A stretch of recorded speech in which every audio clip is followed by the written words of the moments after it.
divide 8. Right, which gives you 0.375. 0.375 multiplied 3. Oh, yeah. Divide 1 by 8 and multiply by 3. Yeah. 125 times 3. Point. 125. Okay, over 8, right? No, it's 1 8. I mean, 1 8 multiplied 3. it's a long time ago. 18.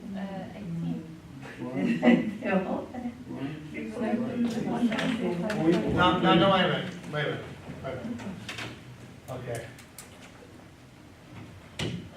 Is this the correct way to write 3/8? Yeah. Then it's 3 divided by 8. Yeah.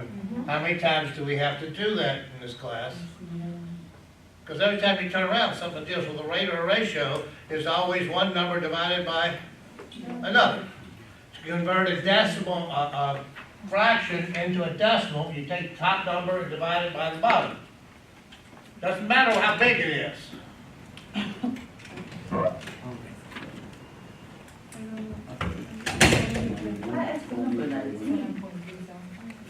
Huh? 19. Okay.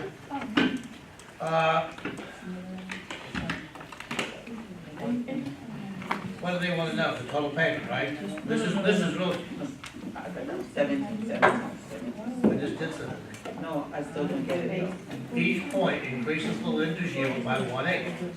That's why the answer to number 18 was 7.375.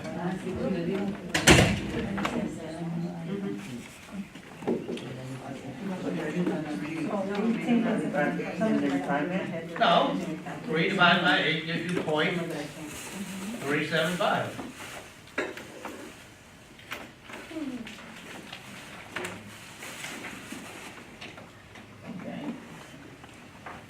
And then add it to 7%.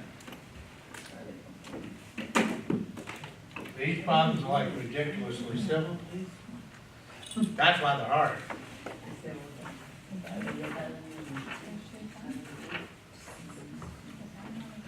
Amy, would you like to chat with these people for a few minutes? Yeah, if you want to make a little bit, sure. Yeah, it's 307, number 7.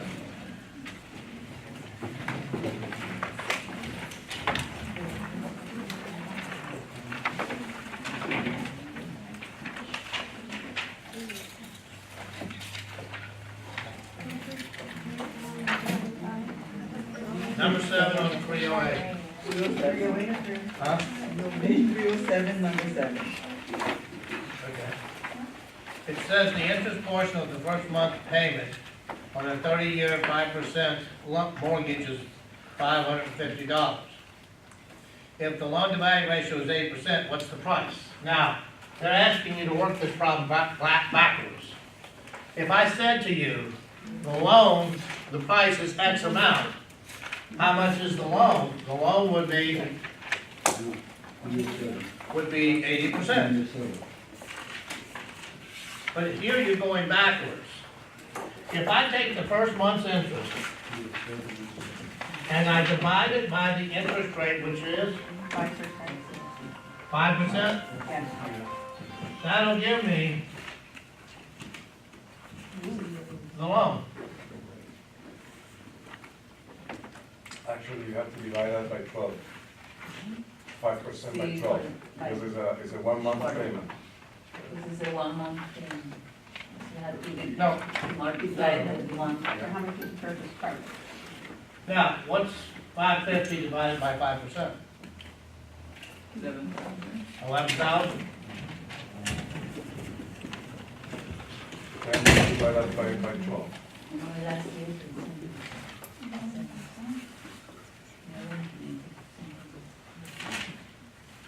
Divided by 12.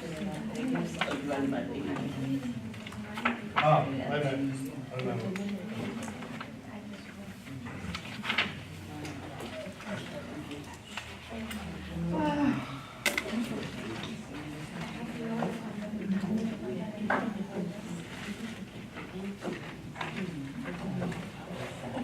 What's 550 times 12? 6,600. 6,600. which is first year's That's the interest. interest. Then Now, that represents how much of the loan amount? for the year, For first one. that's 80%. the interest was Huh? 80%. How about 5%? 5. Oh, yeah, 5%. that's what they asked. Divided by 5%. That's gonna give you the actual loan. Yeah. 132,000. 100 what? 32. 132. 132,000. 132? Yes.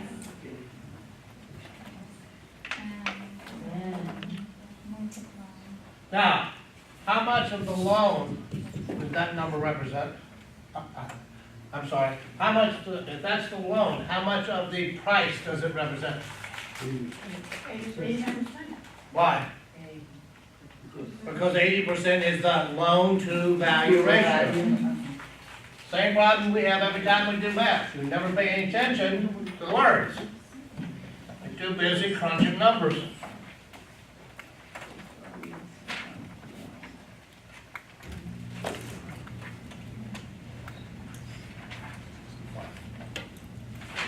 And that gives you 165. 165,000. Now, watch this. You understand this problem. The problem of it is they worked it backwards. Let me show you what I mean. What you're used to seeing is, okay, the price was 165,000. Everybody look at me. Hands up, damn calculator for 2 seconds. The price is 165. We're getting an 80% loan, which is 132,000. The first month's interest is going to be 550. Why? Because the annual interest divided by the interest rate gives me what? Where does that 60, how do you know what 6,600 is? I did that. 132 times 5. 56, 6,000. No, the interest right. Like this, that'll give you, No, 132 divided 80. yeah, this is 80 divided, No, 132. 165 divided by 80% is 132,000. That's your loan. 1 month, one annual interest would be 6,600. Now, this problem only works with first month. The reason it only works with first month is the only month that you pay interest on what you borrow. So this, they couldn't give you third month, or fourth month, or fifth month, it wouldn't work. This only works if you're working it from the first month. That was the first month.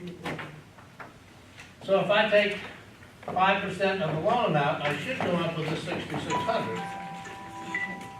But that's not the answer to the question. The answer to the question is, what's the first month's interest? And that's why the last step is to do what? Divided by 12. Divide by 12. That'll take it from annual to, not divide by 12. No, yeah, multiply. Because we're going backwards. But you say that the last thing to do? No, that's the first thing Huh? the first. The only way you can work this problem is if they give you first month's interest. Because that's the only month that the loan amount, the full loan amount, interest is paid on. Because the balance is gonna go down. Now, what they didn't tell you was the monthly payment. Why? Because you didn't need it to work the problem. Yeah. Yeah. Unnecessary information. Okay, anybody else have questions? Yes, Where's Jeff? I have it. Yes. I have it on the 300 335, the question, unit exam is, I think, so 14, and the question 5. 335. 335, Yes, the question 5, okay? yeah. This was a pain in the ass. Well, that's the thing, when I count, it's coming, more than the, I'm doing something wrong.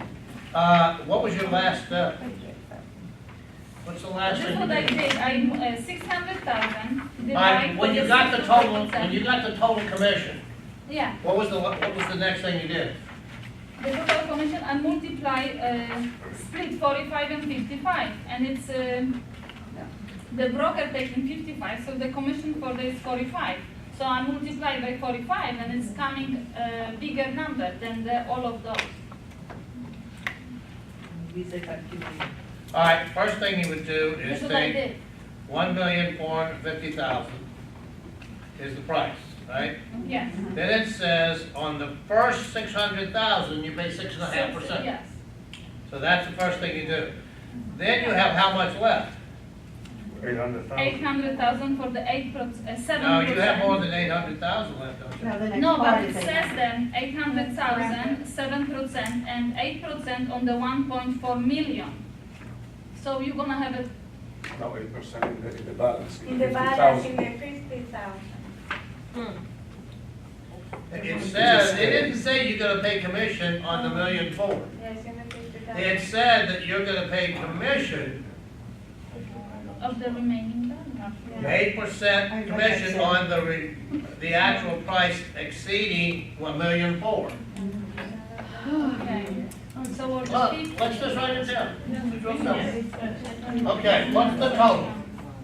1,450,000. Okay, and the first thing we did was subtract 600. 600? 6 is. No, Six 600,000. This times the 65.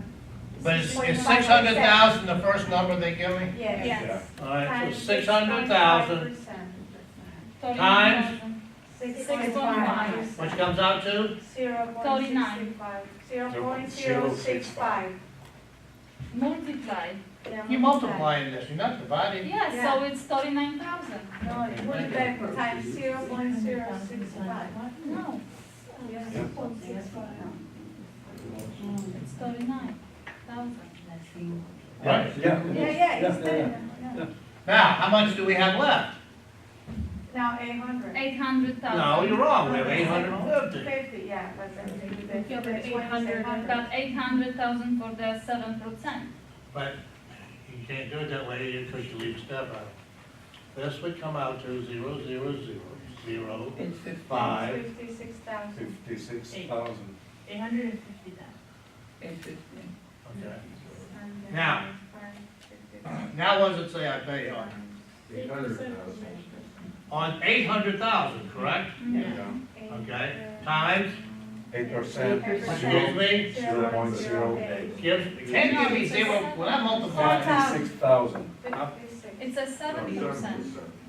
56. 7% on the It's next 56,000. 800,000.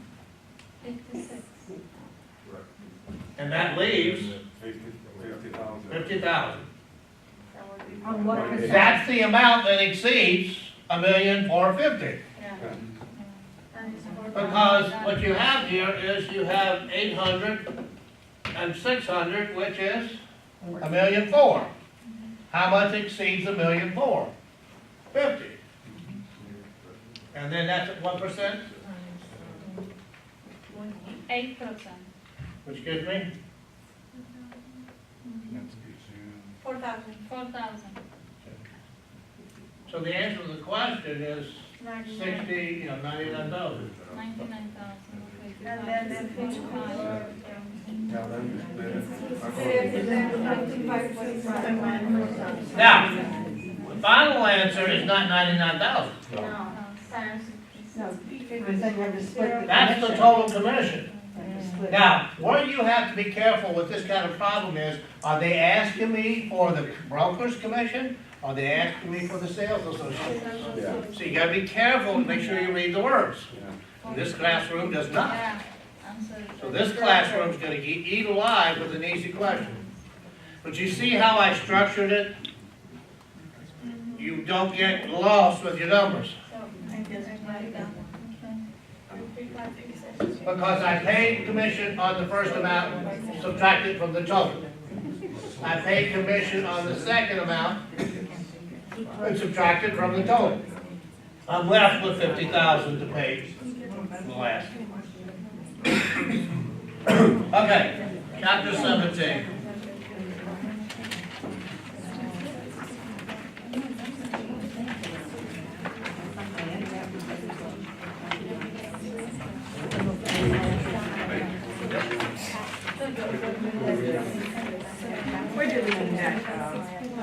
Hi guys.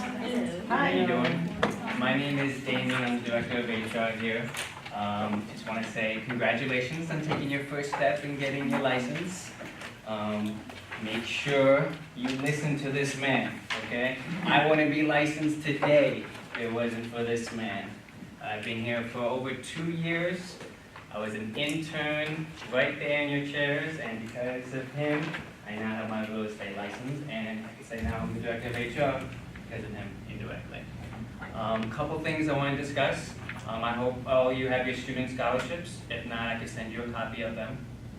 Once you guys schedule your test to take it with the state, you're going to schedule an appointment with me to go over your paperwork and all your onboarding things. I'm going to leave my business card here. Every one of you should have my card if you have any questions whatsoever. But your first step is, everyone here already scheduled their test? Yes. Yes? Yes? I didn't hear no yeses over here. Yes. Yes? Okay, good. Once you pass your test, then call me. I'll let you know what everything you need to do next, okay? It's my job to make your transition here as smooth as possible. All right? So good luck on your test, and soon I'll be able to say welcome aboard. Thank Thank you. you. Have a good night.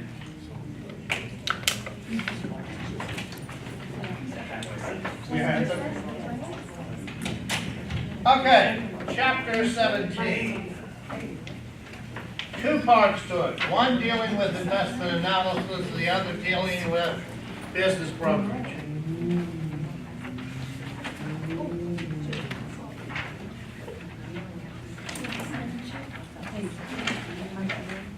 In the first half of this chapter, who are we? Who's the person talking in this chapter? Maybe I should ask you that way. Investors.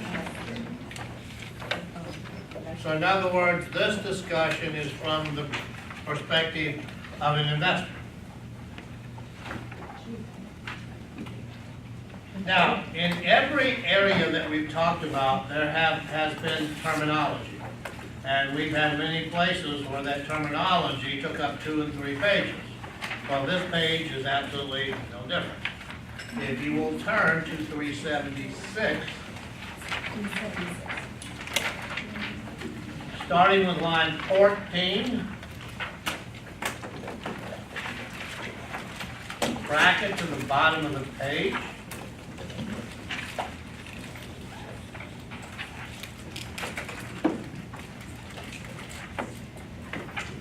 And on page 377, 1 through 31.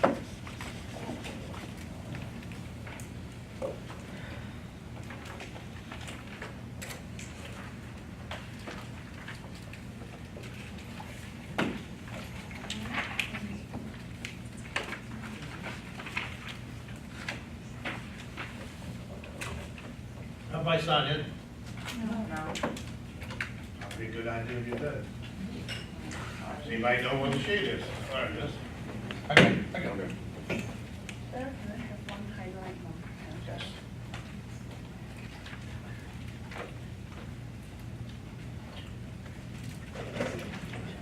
Anybody else need one? Yes.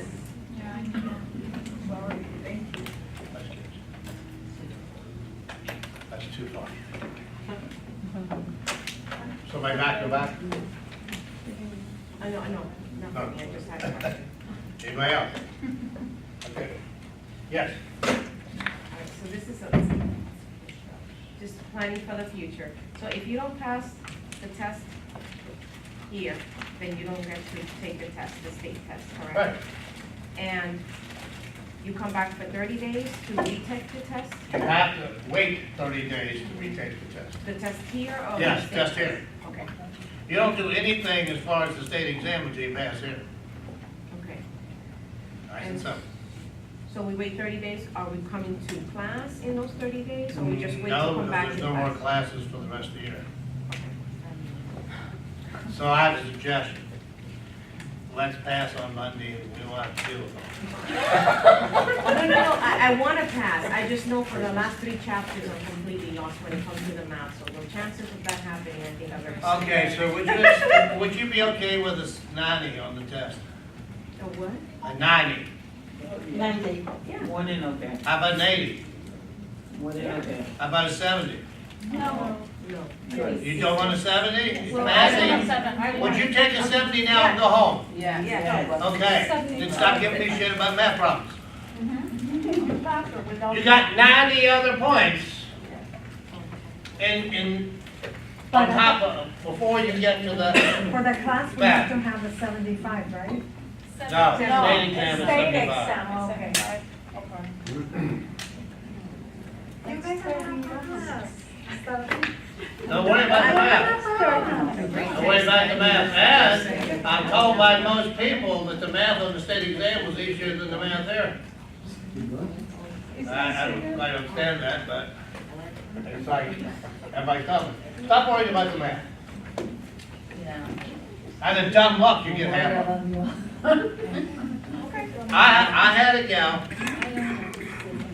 who came in for the cram, and she, I don't even know how to tell you your concern, she would need heavy drugs in comparison to you, to give you an idea of where her hip was. She comes to me after class, and she wants me to work a problem for her. So she's got her calculator, and she needs to multiply 2 numbers together. She couldn't remember how to do it. That's how uptight she got. I said, you listen to me very carefully. You skip anything that looks like a math problem until you've taken the rest of the test. And, you know, there are questions that are math-oriented. They're not necessarily pushing buttons. When she got to the last 10, which are the pushing button ones, her brain had just about had it. She said, I couldn't think anymore, so I just guessed. Here, you ready for this? Go, 10 of them right.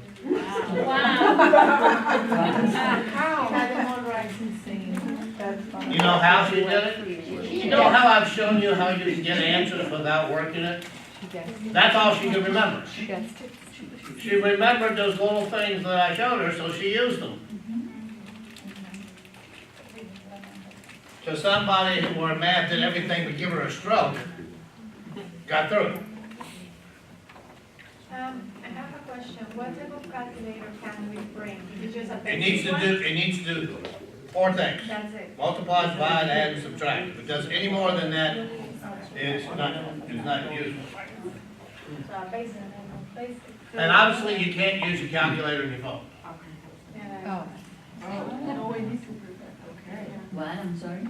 You can't use your phone Oh, as a calculator. oh, So, that. you know, go trace down a kid or a grandkid and steal one of their That calculators. calculator is so- Or go to the dollar store and you get one for $1. Or they may have a 2-for-1 special. So I'm gonna have to buy another system one. I didn't have it's not, it goes to different. I mean, that's what I'm saying, you know, you want something that's simple. All right, let's take a look at some of these terms here for a minute.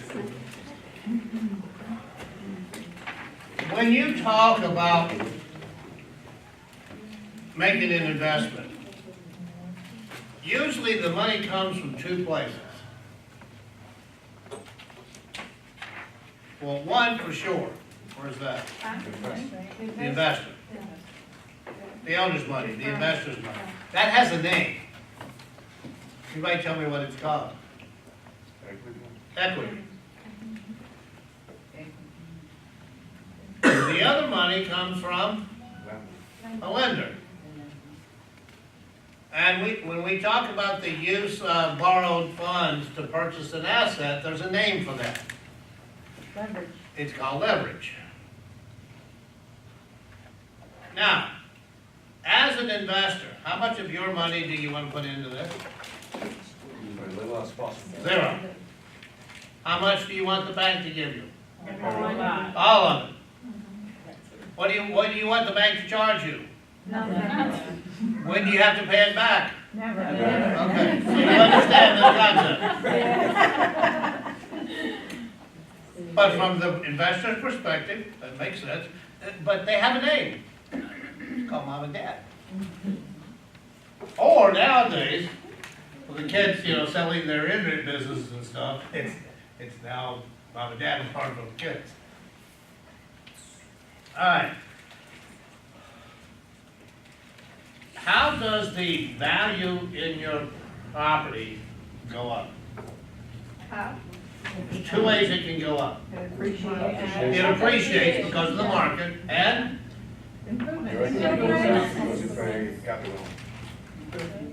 Equity, no, improvements. no. Amortization. Appreciation. What's amortization? It's the principal portion of your monthly mortgage payment. What is the word again? Amortization. More A. Yeah, it's amazing. These terms show up all over the place.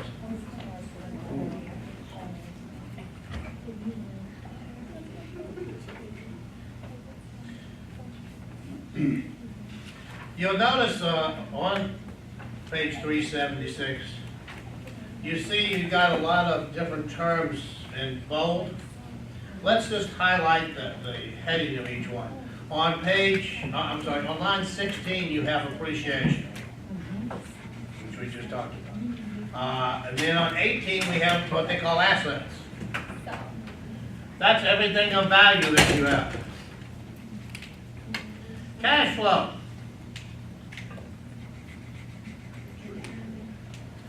What's cash flow? Cash flow is the liquid money you have, how many that you can use. In order for you to talk about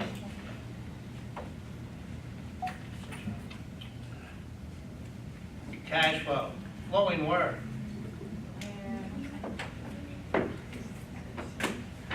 Why? Everybody listen to me. The remaining money. In my pocket.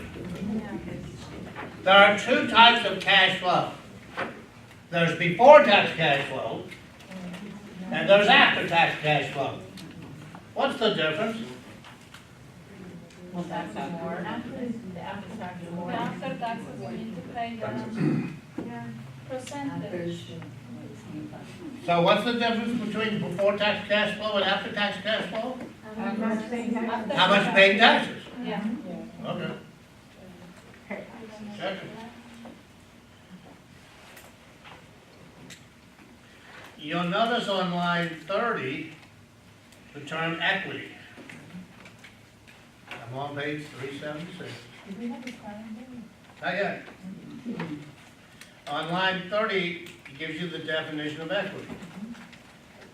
That's a start.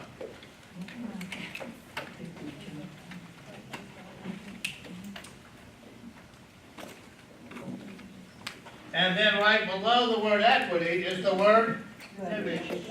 Did you know that most investors are drug addicts? Okay. I didn't say drug dealers, I said drug addicts. There's a big difference. Work or work guys. Because investors like to use opium. Oh my God. What's opium stand for? Okay. Other people's money. Money. We just did this 5 minutes ago. Oh my goodness. Okay. And like any other drug, if taken and used correctly, it can be very beneficial. If not used correctly, it can cause foreclosure.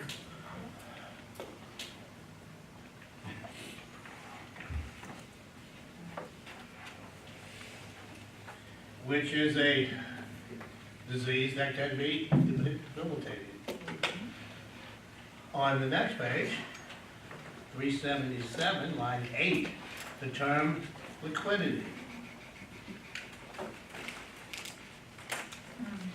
Real estate is not considered to be a type of investment that has high liquidity. Liquidity means I can get my money out quickly without losing any of my principal. That's not historically typical of real estate. The next one is basis. Now that's a tax term. Give me another name for a basis. Purchase price? Purchase price. But purchase price doesn't take into consideration your closing costs. And if it's an investment property, they don't take into consideration the effect of depreciation. Also doesn't take into consideration any improvements that you make to the property during the ownership period. So the basis, it starts out as what you pay for. Then if you go down to line 17,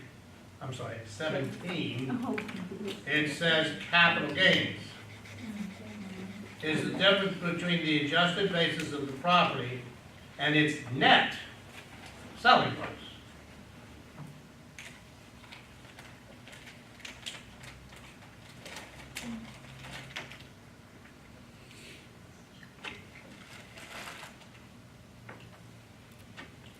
You'll notice on the bottom of 277, just a quick glance here, the different types of investments, real estate investments. First one's residential. On the next page, you have commercial, industrial, agricultural, and business opportunities. My question to you is this: is a business opportunity or business enterprise considered to be real estate? Yes. Or a service.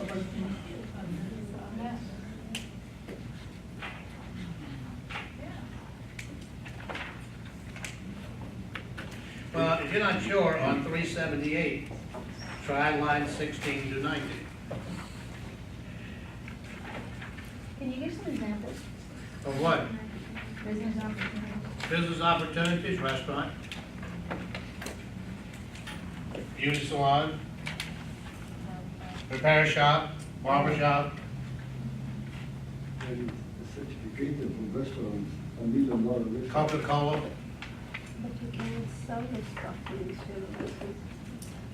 Of course, the small end of Coke's business is the actual soda. You take a look at what Coca-Cola owns, you'll see that, like I said, the drink part of it is not the big money maker. Like any other investment, real estate has its advantages, but also has its disadvantages. On pages 378 and 379, starting with line 20 on 378, put a bracket around 20 to 37. And then on the next page, from including that figure at the top to line 18.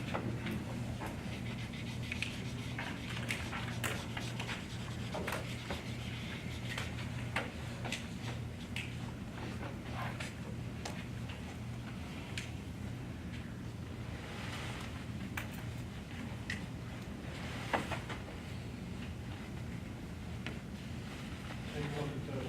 I need to get something.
When they say, with that first list, the advantages, that it's a hedge against inflation, why? Because the appreciation of the property against, does it increase? This is probably one of the long-term illustrations of the advantages of real estate, not short-term. The cost of borrowing monies. Yeah, Appreciation against inflation. and that gets into the leverage below that. You'll notice, under the disadvantages, the first one's called illiquidity.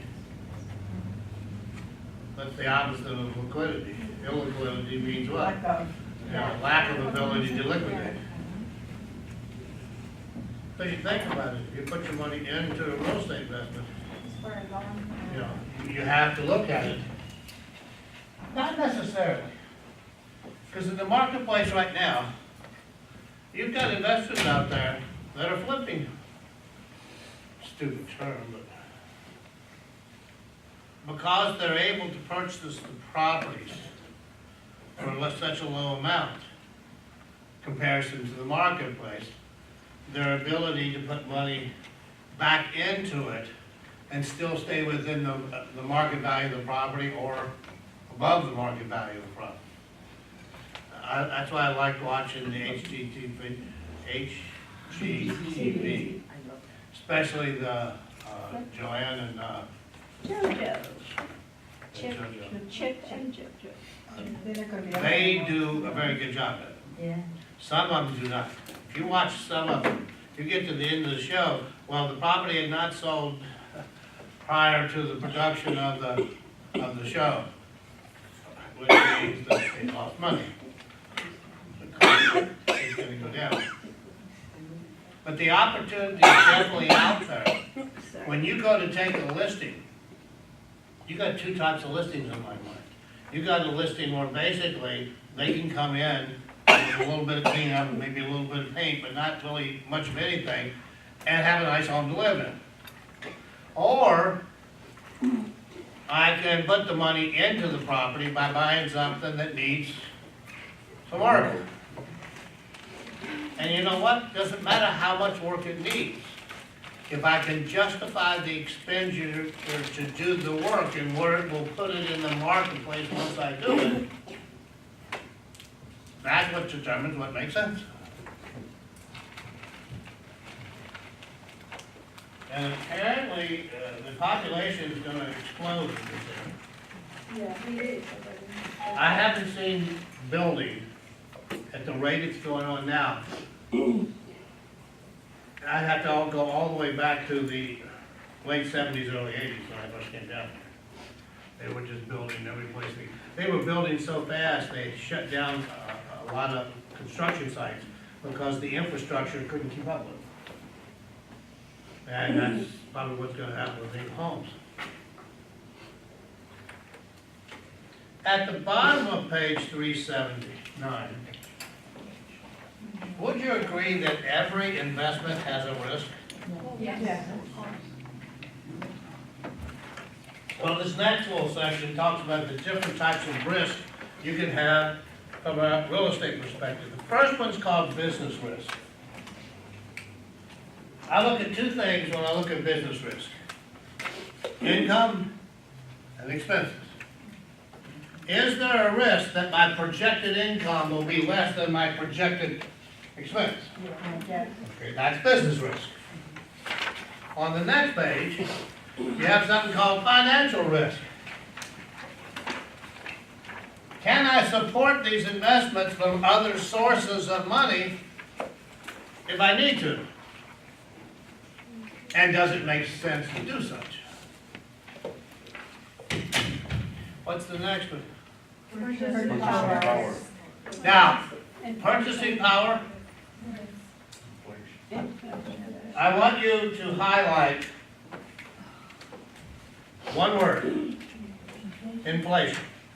Because if they talk about purchasing power risk, you go find an answer that has the word inflation in it, mark it. I don't care what the rest of the answer says.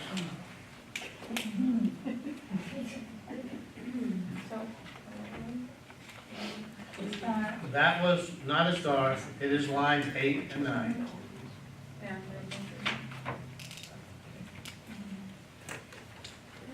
Interest rate risk. Now, that one threw me. I got a fixed rate. Where's the risk? The risk is my fixed rate is 4% and the market drops to 3 or 2 or 1. As an investor, I instantly start losing money.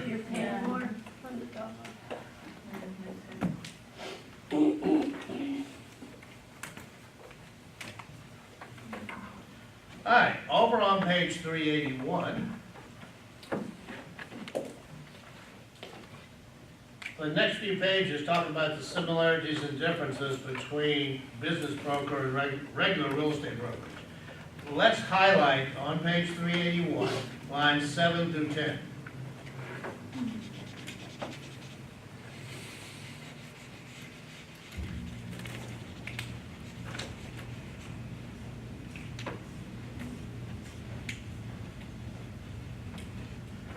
As a business broker, do I have the same license as a real estate broker? Yes. What's it called? Real estate. Okay. In other words, their license looks exactly like our license. So if I'm a business broker, is that the kind of license I have? Is that my specialty? Special station. Or I'm a residential broker, or I'm a commercial broker? Special. Special. We all have the same license. Now, if I was going to take a listing on a business, would I have to figure out what the business might be worth? If the new buyer comes in and is going to borrow funds to buy that business, are we again going to have to deal with the value of that business? Okay. On page 383, lines 6 through 31, actually goes through 34. Put brackets.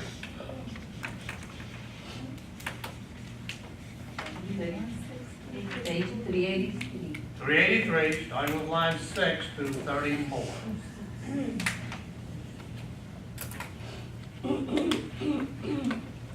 Now, the first three sound very familiar. Comparable sales, cost of approach, and income capitalization, or income analysis. The fourth one is unique to business appraisals. And you're going to write that beside of the word liquidation. Or liquidation. So beside of that paragraph where it talks about liquidation, I want you to put that this method of appraising is unique to businesses. And then you're gonna put a star beside it.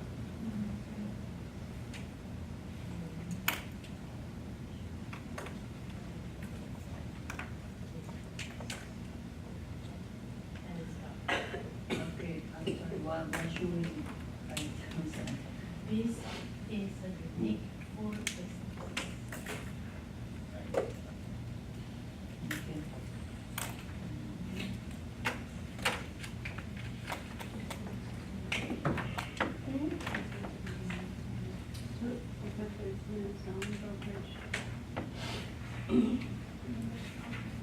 Okay, chapter 18.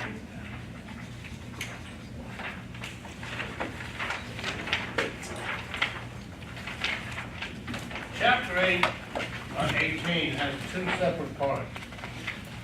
One is for property taxes, the other is for income tax.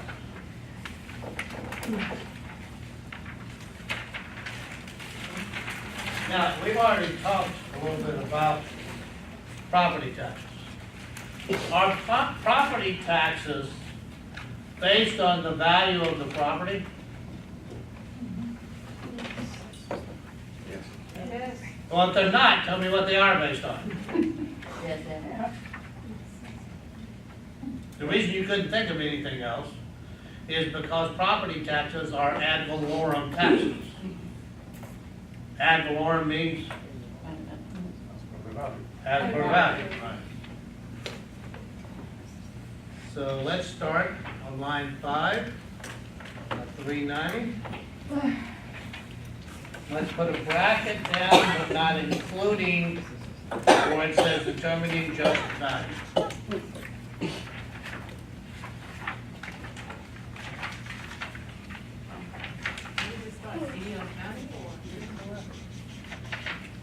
So that little chart is a part of the bracket.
Let's take a look at the tax year of 2017.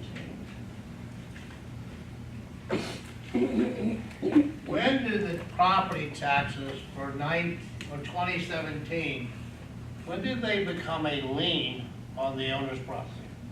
April 1st, 2018.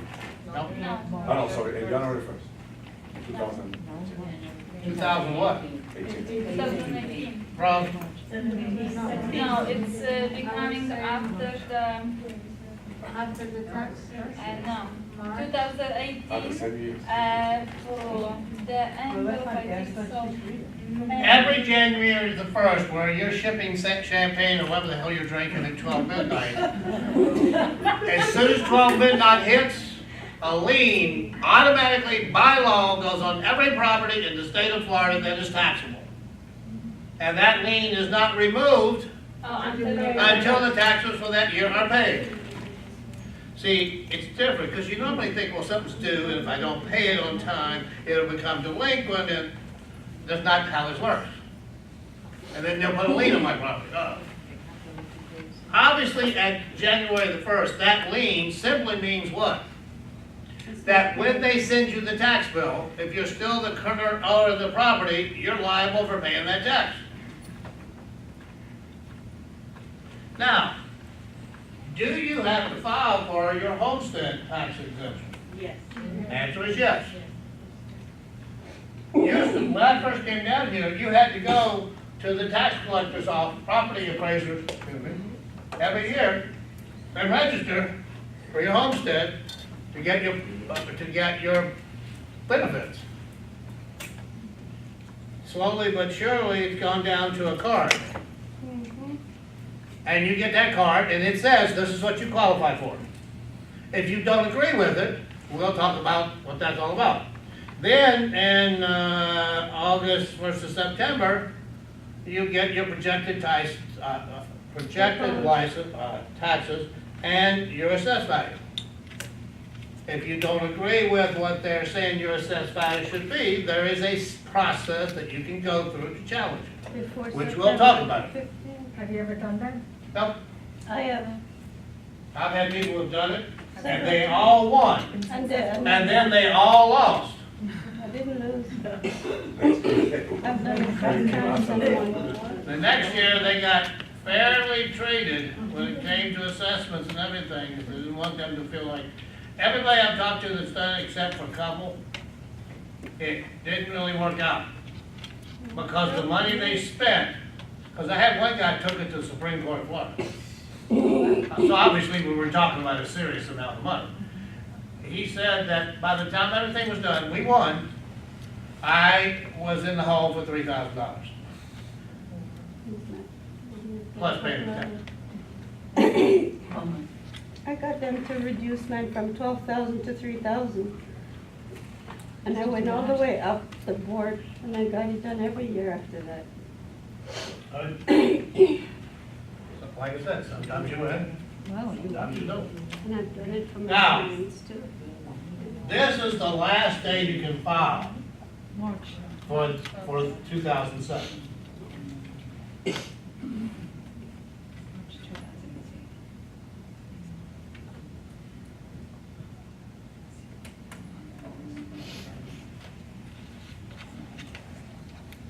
November the 1st? What happens November the 1st? June. Do they have to be paid No, there's a discount. at November the 1st? No. Answer is no. At what point do they have to pay to avoid delinquency? March. March 31st. Now, is there an advantage to paying early? Yes. 4% in November, 3 in December, 2 in January, 1 in February. And then if you look at the bottom of your bill and see what the March's tax is, that's how much your taxes actually were.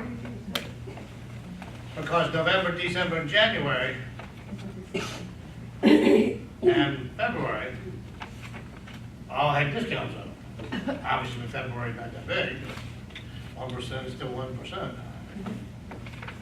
I'm not gonna sneeze at it. And then, if you don't pay them by March the 1st of, now this would be March the 1st of what? 2018. Actually, it's March 1st, excuse me, of 2018. 2018. There's no discount. Which is also the last day you have to file for 218's tax.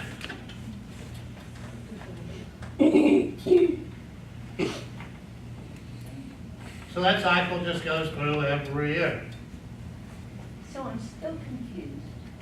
When I pay my taxes November 1st and pay them early, am I paying of 2017, am I paying 2017 taxes or 2018? Taxes are paid in arrears. So it's 2017 taxes I'm paying in November. That's why it says at the top, 2017. Go look at your bill. No, Here. You got it. no, I know, it still confuses me. You mean because the one that I can't don't understand understand what it where the says? tax is. When I get it. Yeah, especially the money. Simply because that the taxes are Says collected and the 4%, budgeting is 2%, done 2%. It tells you right there. in arrears. Receive like 5%, receive it. Then it goes down 4, I'm 3. overturning for 4 people and I get their text. Sorry, March 1st to March 31st, right? Now, March 31st is the last day you have to pay You your can pay, I taxes mean, within from that the month. previous year. Yeah. March the 1st is the last day that you can file for your exemptions. Yeah, okay. get no discount in March. You said must pay, so you have to change the pay, but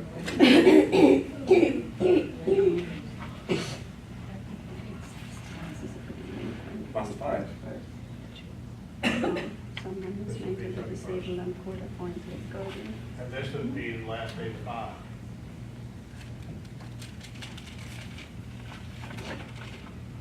Each year. That makes more sense that way. You only file for the discount one time, right? Huh? No, you file every year. Every year you get a discount? Yep. Oh, to get the discount, you never apply to get the discount. You just pay your taxes in November, December, January, February. Right, that homestead, discount from the first. You're talking about the homestead exemption. That has to be filed for every year. Yep. I didn't ask you. I didn't ask you. I don't know why every year, there's gonna be a thing that says something. Well, you're gonna learn something. Right? How's that? Maybe we don't know, paying the money. I'll get to that in a little bit. Okay. Okay, guys, you've been good tonight. I'll start this run the week. I got one, it's my last night to finish the material. So you can decide how important that is.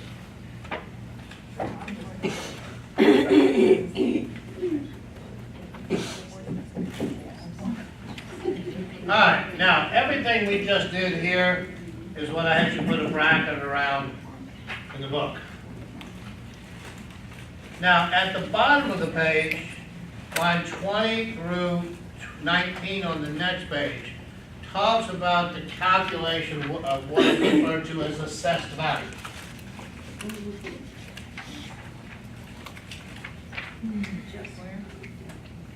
Doing the bracket up? Yes.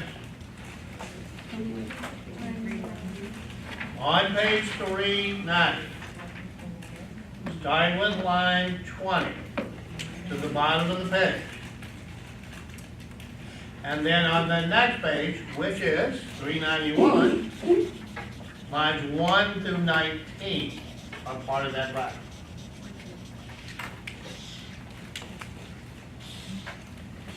Now supposedly they reassess your property every 2 years as far as value is concerned. So in theory, your property value is what you pay back taxes on.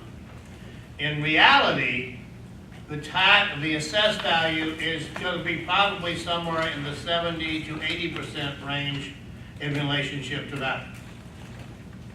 Because you'll notice when you look at your assessed values and stuff in the property appraisal, and then you go look at what it actually is, you'll see that, that when you go into the MLS and look at what property is sold for and the actual values of them, they're going to be more than what your assessed value is in most cases. Something, and they mention it on the top of the page, they assess your lot and your house separately.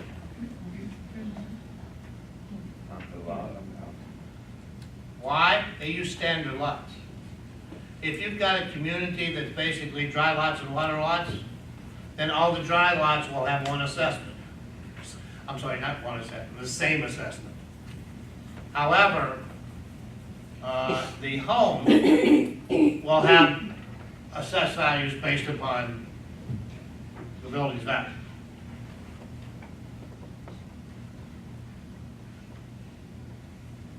I had a gal in class, and she had the smallest house in the community by 500 feet.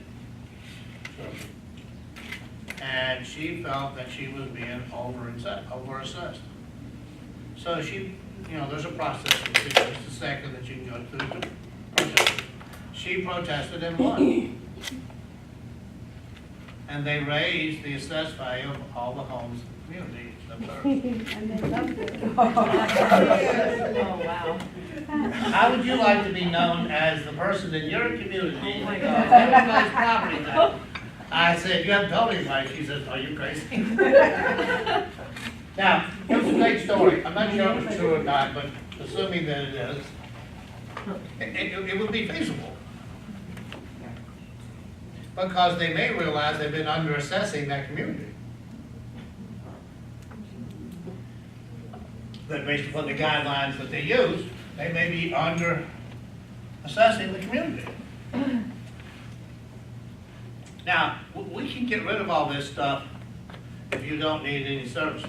You don't need police, fire, schools, infrastructure of the city or county. If you want to get rid of all that, if you want to get rid of all that shit, we won't have to have property taxes. We'll have people bitching about property taxes. I hear them bitching with all the Crime. assets that are available to us. Now, on page 391, I don't feel my assessment is right. So I want to protest it. You will notice it shows you there that there are 3 steps in this process. The first step has a start. Lines 24 through 27.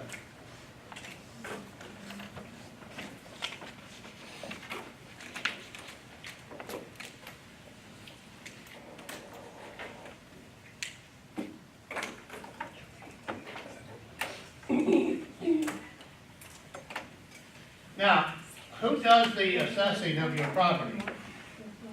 The property appraiser. So where would be the logical place to go back to protest what you don't think is fair? Okay, that's step 1. Step 2 is I could go to the value adjustment board. And notice that you have 25 days.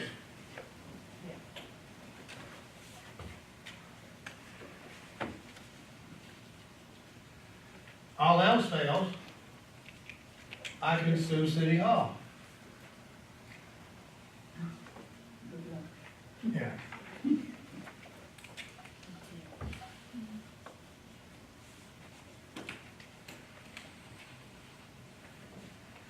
And you see the composition of them.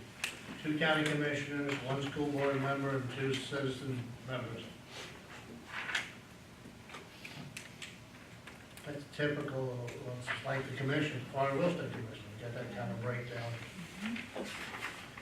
All right. On the next page, at the bottom of the page, it talks about tax districts.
see right here, it says tax calculator. Somebody asks you, well, how much do you think my taxes will be? There's where you send them. Or somewhere between 2 and 2.5%. Now, if you get some smart aleck who wants to show you how smart they are, or try to make you look stupid, they want to know what tax districts do I pay my taxes to. That's the tax detail. There's my tax district. That's where my tax dollars goes.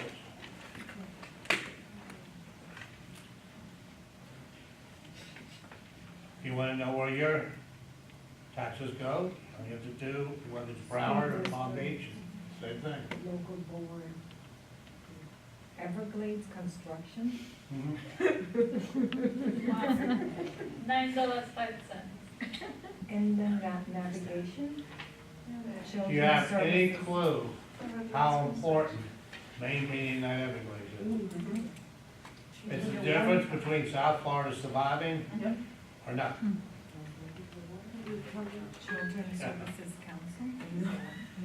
There's plenty of water this way. How did they get on? Can't drink it. How did they get on? Well, they pay for all the childcare that's needed. Healthcare district. Are you kidding me? They pay for everybody. No, there's healthcare, and they turn around and Okay. reject. I have a homestead question. Yes. If you have two people in a condominium in different units that are identical and pretty much identically furnished and of identical resale value, but one has much lower property taxes than the other and both on homesteading, why is that? That's a good question. Could be an oversight by the property appraiser. Okay, is it potentially because they've owned it longer than I have? Well, there's some provisions in there for age and stuff and how long you've owned it, yes. Oh, I'm And not- there's also some, there are exemptions that you have. Make the difference in the I'm price. facing the same way. If the other one is recently bought for other people, then you reassess the value as well, so it goes up more than yours or yours.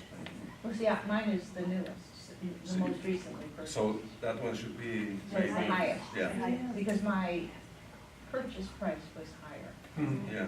And is it fair that over time you would expect theirs would approach mine? No, Did No. you if transfer they your keep Savior the home, I think. Now, here's the correct answer to his question. Depends. It's a factor that you can project it, but it's a good guess. Because is it gonna go up in value? Is it gonna go down in value? Maybe. Well, but also too, you could have a situation where, especially in communities, the 55+ communities, there's where you're gonna see the fluctuations, because what happens? Mom dies, kids don't want the unit. Kids don't want to deal with anything. They want you, the agent, to get rid of it and just give us our money. That's all they're interested in. Now, all of a sudden, you've got something that's sold for a lot less money. And yes, that has a tendency to screw up things. Yes. So I have a similar question, but the opposite. I bought my house for $75,000 in 2011, and the person next to me just sold theirs, same scenario for $200,000.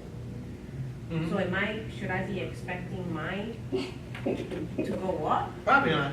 No. Okay, so the Well, taxes really. I can't say that, it'll probably go up. But it probably isn't gonna go up proportionate to what that What person they're, says. okay. Now, I'll say that, and the others won't go up at all. It actually is the same Right across the street. question. I'm sorry? It's the same issue I have, but from the other side. Yeah. So what's a tax district?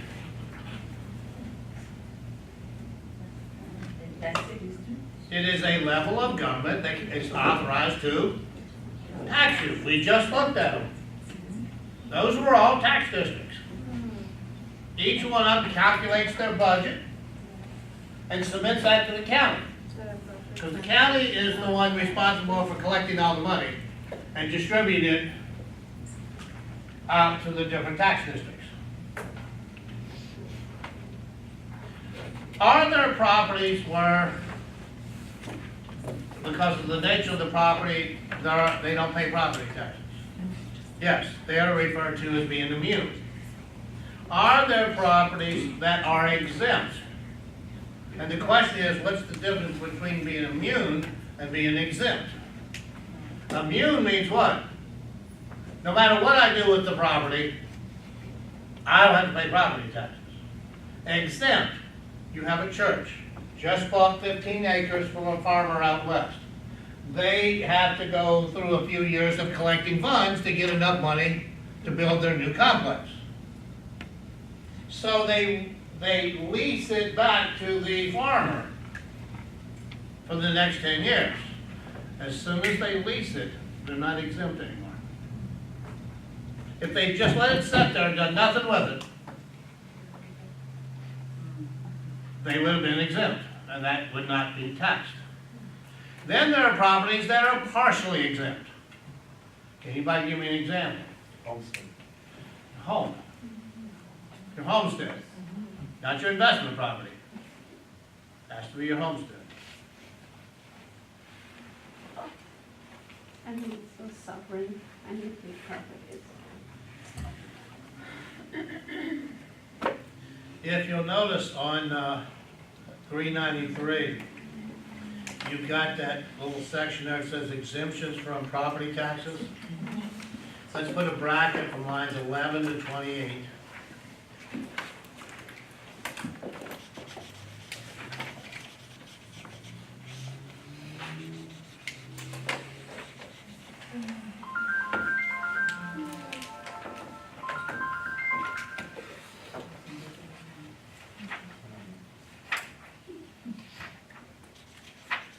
And then highlight the heading of each one. Immune, exempt, partially exempt. So just about any government building is probably going to be considered to be immune. Immune.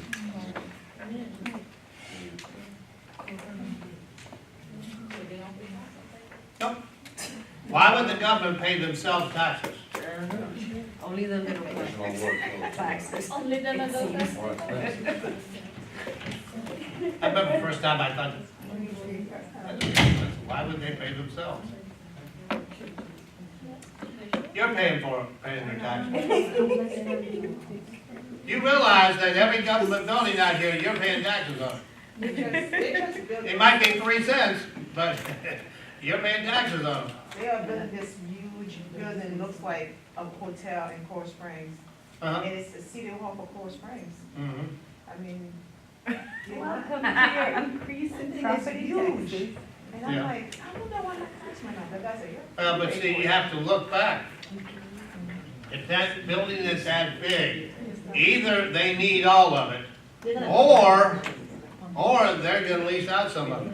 They probably. And you don't know how many buildings belongs to the city. Now, all those services and everything might be in that one building. Yeah, that's the. And now all of a sudden, you've got actually less money put out, Or they- and properties coming back into the private sector. A lot of times those infrastructure, they have bonds that they issue to facilitate them. Which translates to, we pay to build it. Well, like I said, if you don't want all the services and stuff, we don't have to worry about all this. They can stop building all that stuff, get rid of the police. You know, no problem. I'm gonna figure it out. Oh, we don't need schools. You got the internet. Anything I need to know, I can find on the internet. I don't. Now, we know that certain properties, assuming that we file for them properly, have the ability to get a reduction in taxes because of certain exemptions that they're entitled to. Looking at the bottom of 393, starting with line 29 to 44, bracket would be appropriate.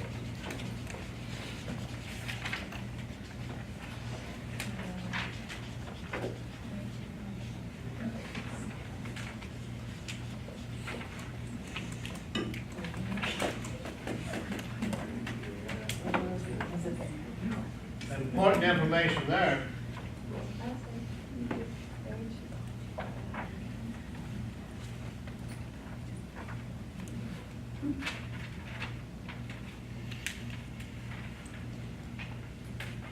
Now, I said to you before that you had to file every year for this exemption.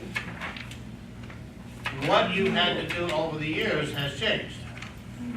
Like I said, when I first moved down here in the mid-70s, you had to go, you had all this paperwork to do for the initial year. And then, and you only had between January and March 1st. That was the whole time. Now you can do, now if you bought a home right now, you can file for next year. If you bought a home in June, you could have filed for next year. Obviously, the only way you could get this year is if the person you're buying the property from this year had already qualified for the homestead tax exemption. If it was an investment property and they didn't qualify, then you don't get the advantage of it until next year. If it's a development, a developer. Not necessarily, just somebody that owns a condo, they rent out, decides to sell it, and you buy it. Yeah, but for example, in my case, I bought it from a developer, Mhm. so am I able to file for the homestead? Yeah, but next year's. Next year's tax? Did you buy it this year? Then you don't get the advantage of it this year, because obviously the developer was not living in the house. Yes, Since the homestead is November first, unless, do I still have time to go ahead and file for the tax exempt, for the, homestead exempt? not for this year. So I have to wait next year? No, but see, this year you had to do it by March 1st. Right. Now, for next year, you gotta do it by, you can go do it tomorrow, but you have to do it by March the 1st of next year.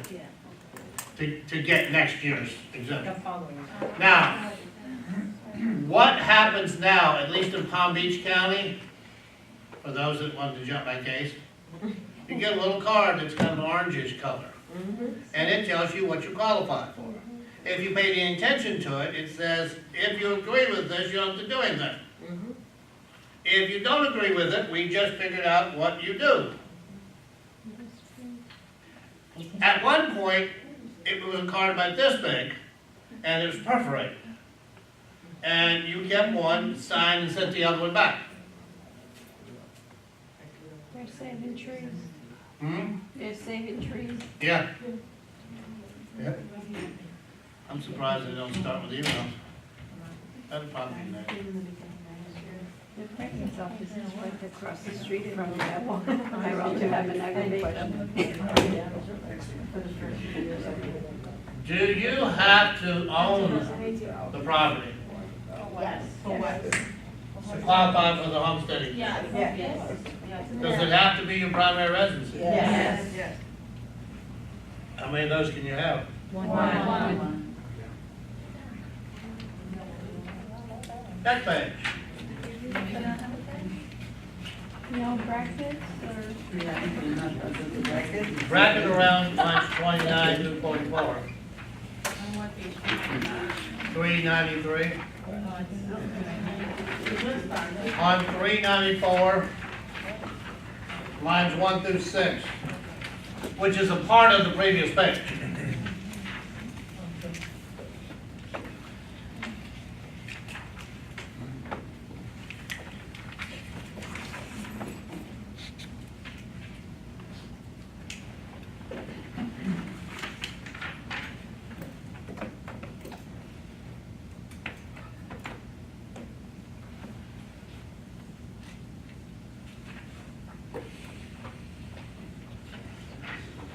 Now, when you're calculating taxes in these illustrations here, you will notice that they do the city and county together, but they always do the school board separate.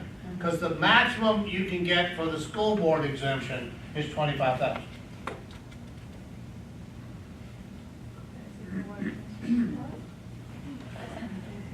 With the city and county, you can get $50,000.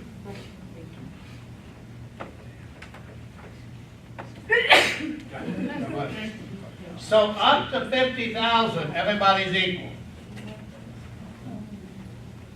If your assessed value is 50,000 or less, you get $25,000 exemption. which is why you see people in these condos that are being assessed at $20,000 and $30,000 paying a few $100 in property taxes. So you have to understand this exemption isn't for all the tax districts. It's only for 3 of them. City, county, and school board. So all those other tax districts, you don't get the benefit of this exemption. Because a lot of people say, well, wait a minute, what if it's 25,000? That's how much of my condo is assessed at. Well, technically, I can deduct, they actually owe me money. But they're not gonna get Actually, they don't owe me money. But in theory, my tax bill, my assessed value would be 0. I pay no taxes. That's for city and county. But all these other tax districts, this doesn't mean anything. You have to pay those. So, but again, that's why the taxes are a few $100. Now, there's a gap between 50 and 75,000.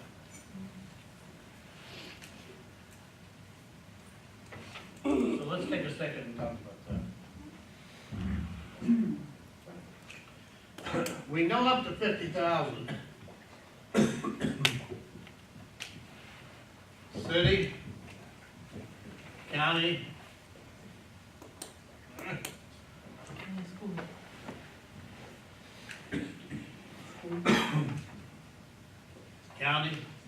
and school board, you get 25,000. Oh, so all 3, okay.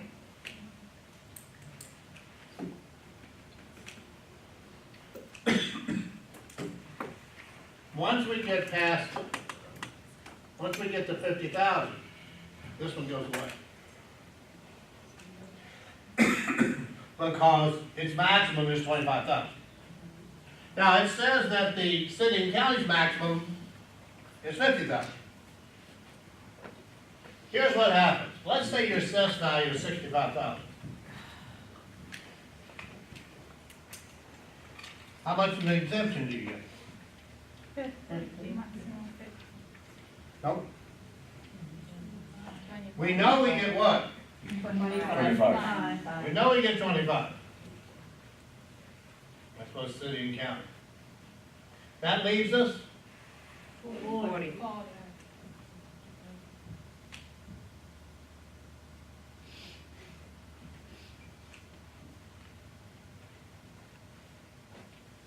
now. Here's what happens. How much does that exceed 50,000? 15. So that would be 50,000 plus 50. So the exemption would be 65,000.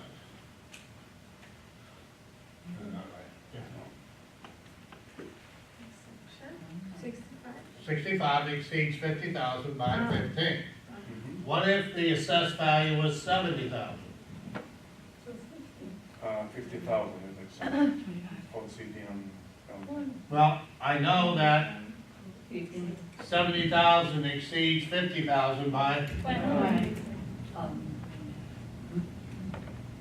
90. so that means that 50 plus 50 plus 20.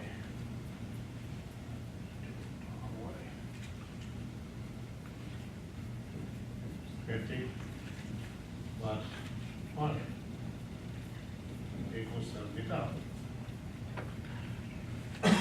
So this one is where the assessed value was 65,000. This one, the assessed value was 70,000. Now let's go to 75,000. Well, we know we get what? Okay. 50 plus 25. Plus? 25. Puts me at 75,000. Now I've hit maximum. because the first 50 gave me 25.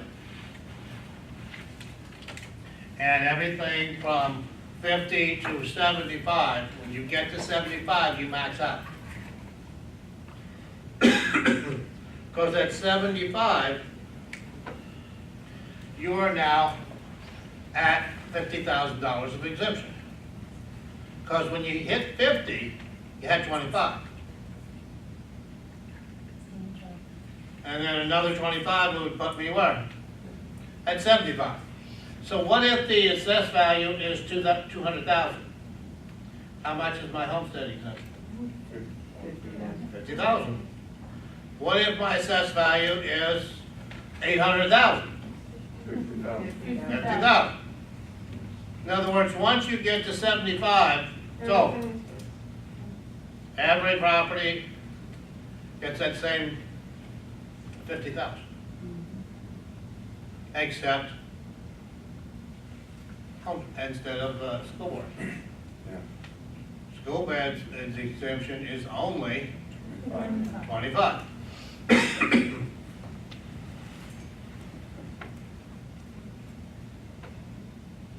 know what to put on my teeth.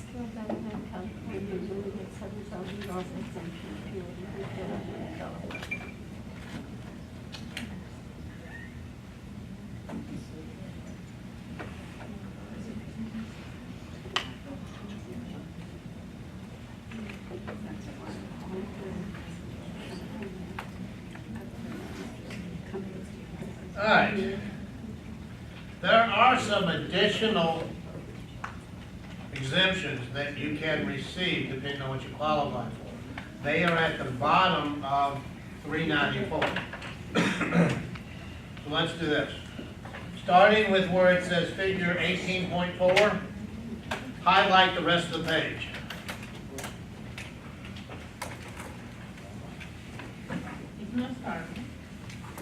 Yes. Sorry, can you repeat from 7 to? 7, not 7. Where it says figure 18.4, near the bottom of the page. The additional exemptions, the rest of that page, and actually the top of the next page too.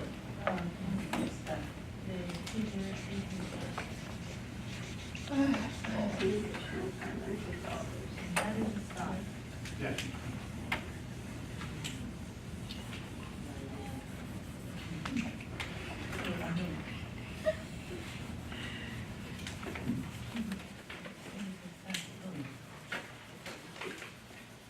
No, I think we should the same time.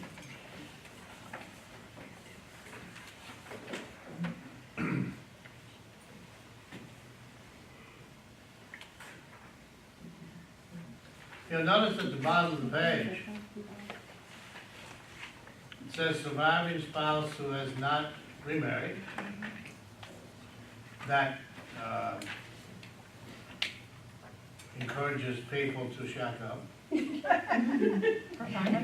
Save some. For $500?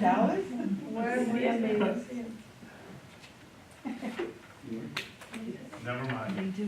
The next one is if they're blind, if they're totally and permanently disabled, non-veteran, or if you're totally and permanently disabled quadriplegic, you don't have to pay any taxes. I'll tell you what, I guess I'll pay my taxes. Of course. Now, moving to the top of the next page, veterans have an even larger amount of exemption. If you are 10% disabled from a service-related injury, you get another $5,000. Wow. If you're service-connected, totally disabled, you pay no property taxes. Surviving spouse of veteran who died while on active duty is also exempt. Wow. At least they can do. When they say totally disabled at 100%, the Yeah. service connected one. Yeah, when they tell me. Now, obviously, you would have to have a doctor's certification in regard to your disability.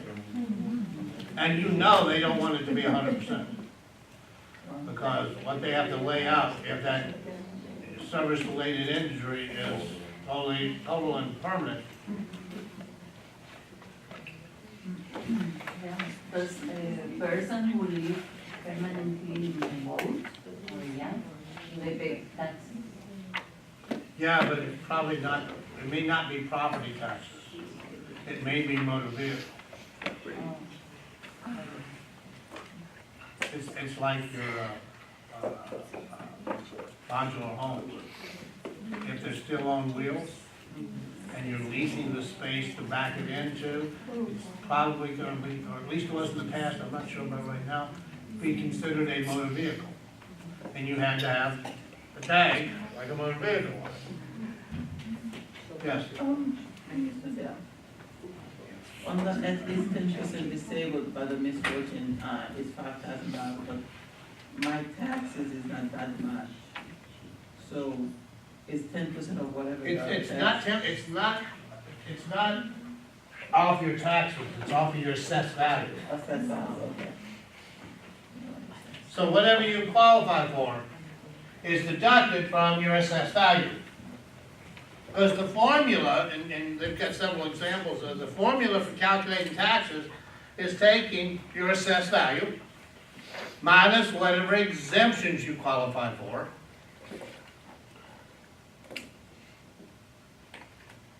And then multiply it by the tax rate. What they call millage. We'll talk a little bit about that later.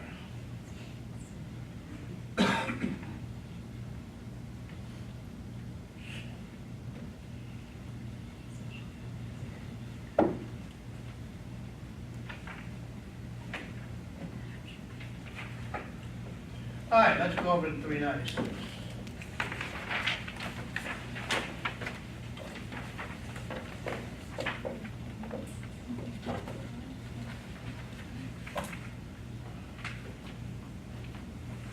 Anybody else that hasn't signed tonight?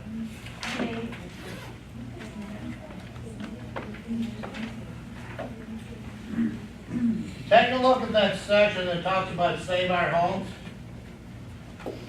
and portability. I'll take a look.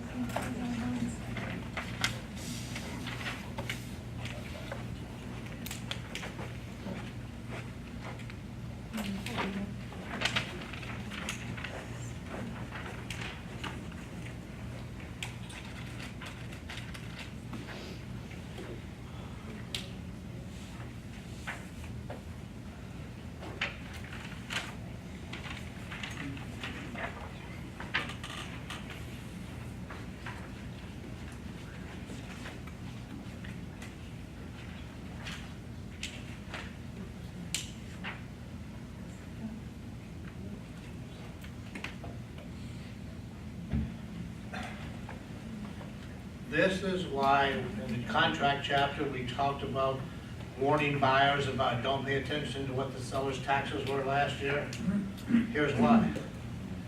I moved into my house in 1993. I qualify for the Save Our Homes. So the most they could ever raise my assessed value in 1 year was 3%. That's why there was such a disparity when I gave you the illustration about the house next door. What I didn't tell you about the house next door is that it went into foreclosure, was bought for $168,000, was rehabbed and sold for $310,000. It had been purchased initially, not initially, by a person unfortunately we got foreclosed on, for almost $600,000. Wow. So the people that bought the house after it was fixed up got one hell of a deal. Yeah. And also meant that I'd be spending more time in that house. Wow. That's okay. I love the house, I love the neighborhood. I just, hang in there when it's time to ship me off to a nursing home or a condo. Let me some equity, please. So you get to this age, you start wondering what your kids are gonna do to you. When you get older. I think that was Better point ahead. Should go like 15. So, they talk about discussing property taxes with prospective buyers. It is important that your prospective buyer is aware, bottom of page 396. It needs to be aware of what the deal is with taxes. And all you gotta do is send them to the property appraiser's website, and they can get all the information they need. On 397, it talks about Florida's Green Belt Law.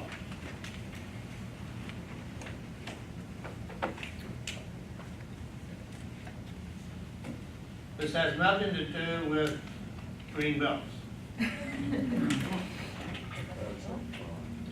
How many of you are familiar with Hagen Ranch and Atlantic Avenue in Delray?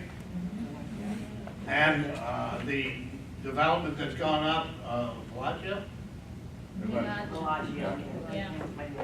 And you'll notice that when you go from Hagen Ranch up to where the BurgerFi and everything is before you get to the turnpike, there's cows in there. Yeah. You know why them cows are in there? Cows you look like You for pay less taxes, agricultural. yeah. You get agricultural assessments. Of course. So whose land is it? That land is owned by the developer. Oh, is he gonna put Look at houses in? Ingle Homes, or Geo Homes, excuse me, over on Lyons Road, south of Clintmore. All that land, guess who owns it? Geo Homes. They just bought the municipal golf course for $65 million. So if you're worried about is there going to be adequate housing when you go look for a house, you don't have to worry. You just need a lot of green chip. A very lot. But those lands are all, if you're familiar with 441 and Glades Road, behind Home Depot, there's that big tract of land. And then you'll see the yellowish, orangish signs go up. It says public notice. That's when they're gonna let the public know what they plan on doing with that, so the public has a right to argue the case.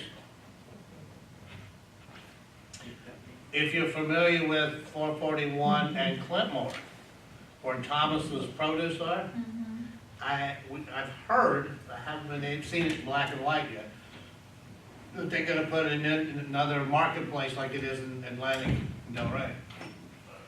Oh, yeah.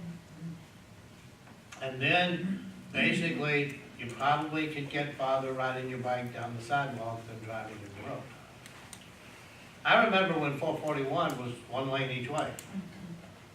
And then it went 3. Now you're thinking, oh great, this will be great, it'll be much. It's like, down here, you build a road, and make it wider, more cars show up. You make it wider, more cars show up. It's phenomenal. You would think a road that wasn't that bad, and you go from 2 lanes to 3 lanes, this is gonna be great. And one of the busiest intersections in Palm Beach County is Glades and 441. Oh, yeah. And let's add all that building going on, let's see if we can't make it even worse.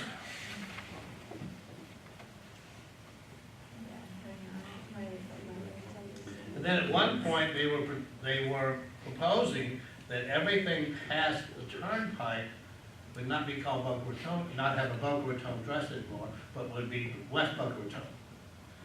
Do you know how fast that place will empty out? I'd sell my house as fast as I could. Why? Boca Raton address. You don't have a clue how much money it adds to the value of your property? Well, you haven't heard anything about it. There's a reason. Because there are some influential people that live out in that area. And But see, these are all things you, as an agent, need to be conscious of. What does it got to do with selling a house? It's got a lot to do with selling a house.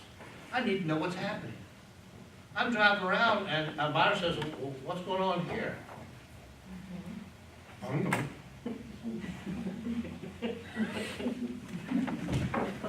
They're really gonna be happy that they chose to waste a day with you.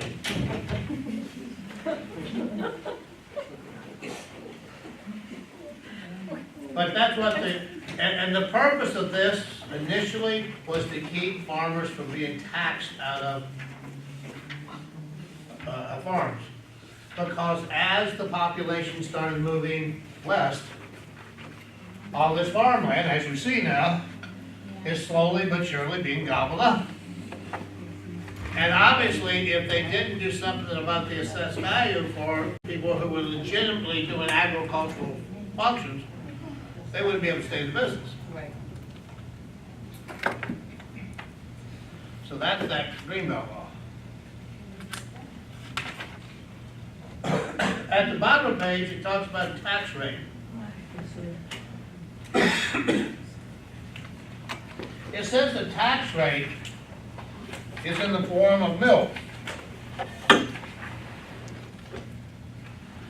So if I told you that the tax rate was 10 mils, what would that be in decimal form?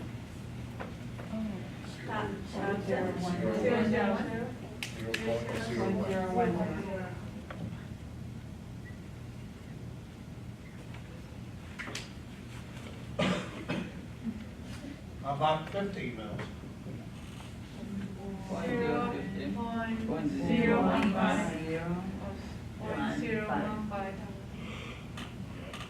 About 8 mils.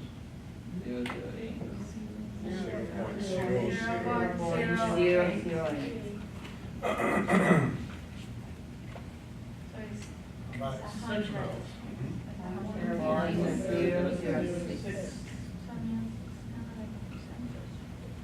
Because it's not a percent, it's a mil. It's thousands, not hundreds.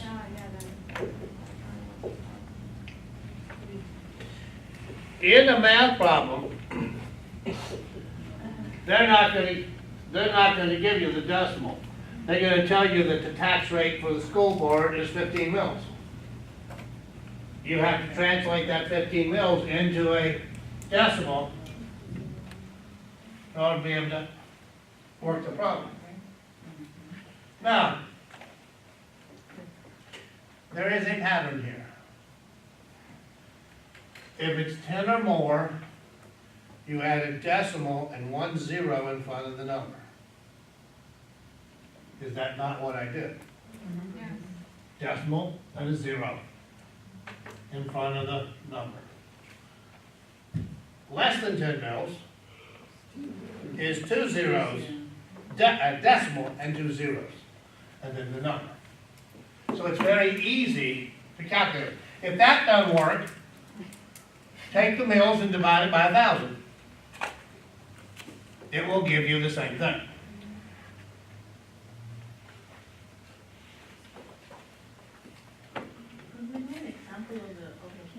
Yeah, I'm getting it.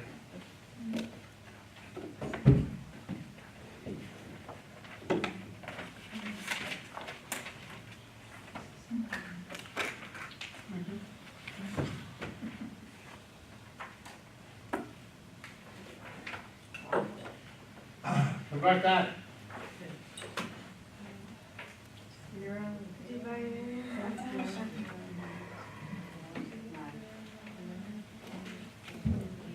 It's less than 10, right? Decimal and 2 zeros. 9, 4, 8, 4, 9. I can go out 800 decimal places. It doesn't change. If it's less than 10, you start out with 2 zeros. If it's more than 10, you start out with 1 0.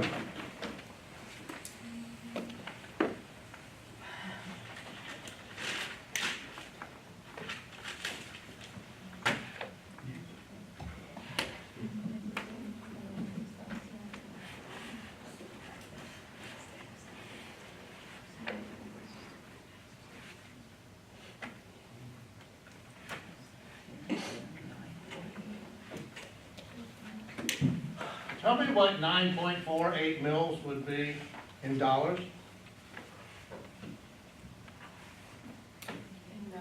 It's 9,400.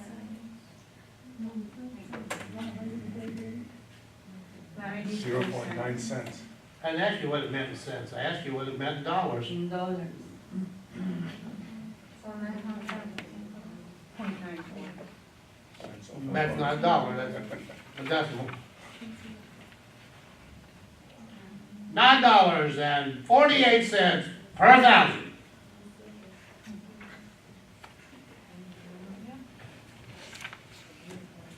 $9.48 per thousand. Because I just told you the answer by telling you that you can convert that to a decimal by dividing it by thousand. So that's $9.48 per So thousand. that is how you say it, even If you, I gave you three ways of saying it. In decimal format, in decimal format, and in dollar format. Now, if you're gonna work a problem, you're gonna have to convert it to here. But if they ask you what that meant in dollars, and the most popular question is to give you the mills and ask you what the decimal equivalent is. so it's That's the question. $9.48 Cents per thousand. per thousand.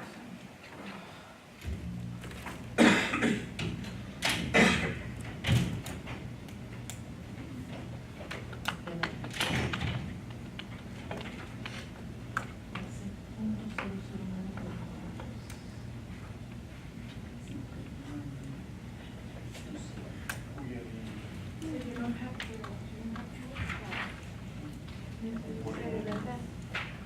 that this is the, put this in the letter, says per thousand. All right, let's do this. On page 397, where it says tax rates, bracket starting with line 9, 29. To the end of the page,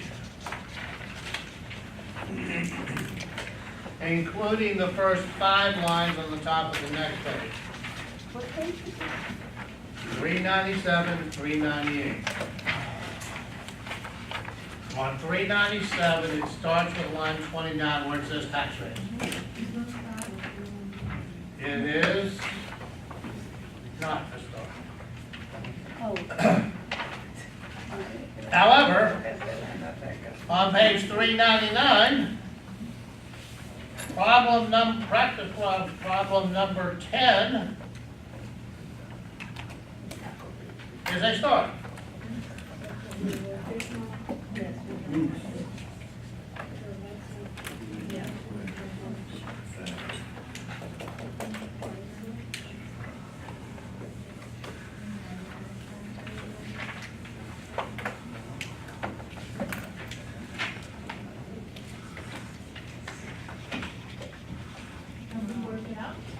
Yeah, we're going to, as soon as we take a break.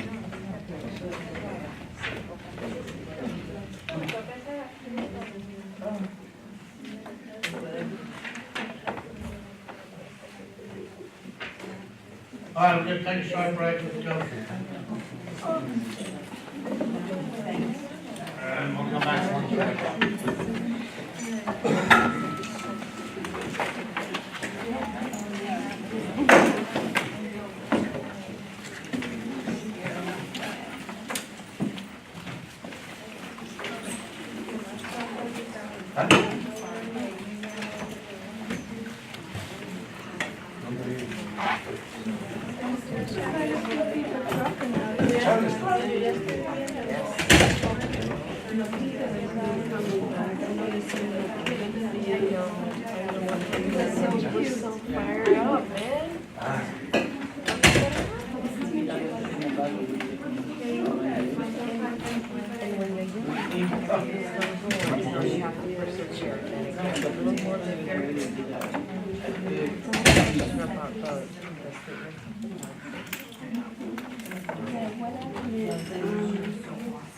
Every year I get them for the people that are out of the district.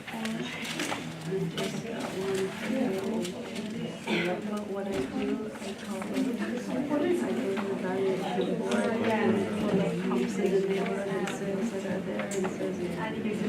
better condition than theirs, so why is it, and the market value has not gone up, so what? But then last year, March, somebody did the opposition, now he justified, like for 135, and sold it for 235. So that's what we over because it was right across the street, it was a foreclosed property. And all along, I kept using the foreclosed house, like there's so much cheaper interest in there, the values repressed, it's not going up. And they kept lowering it, so this time, I won't be able to find it because there's a sale immediately across from him for 100,000 more. Because what I don't understand is, I think, If you pay by November 1st to 30th, you get 4% discount. If you wait until February, right, no, end of February, you're paying 4% more.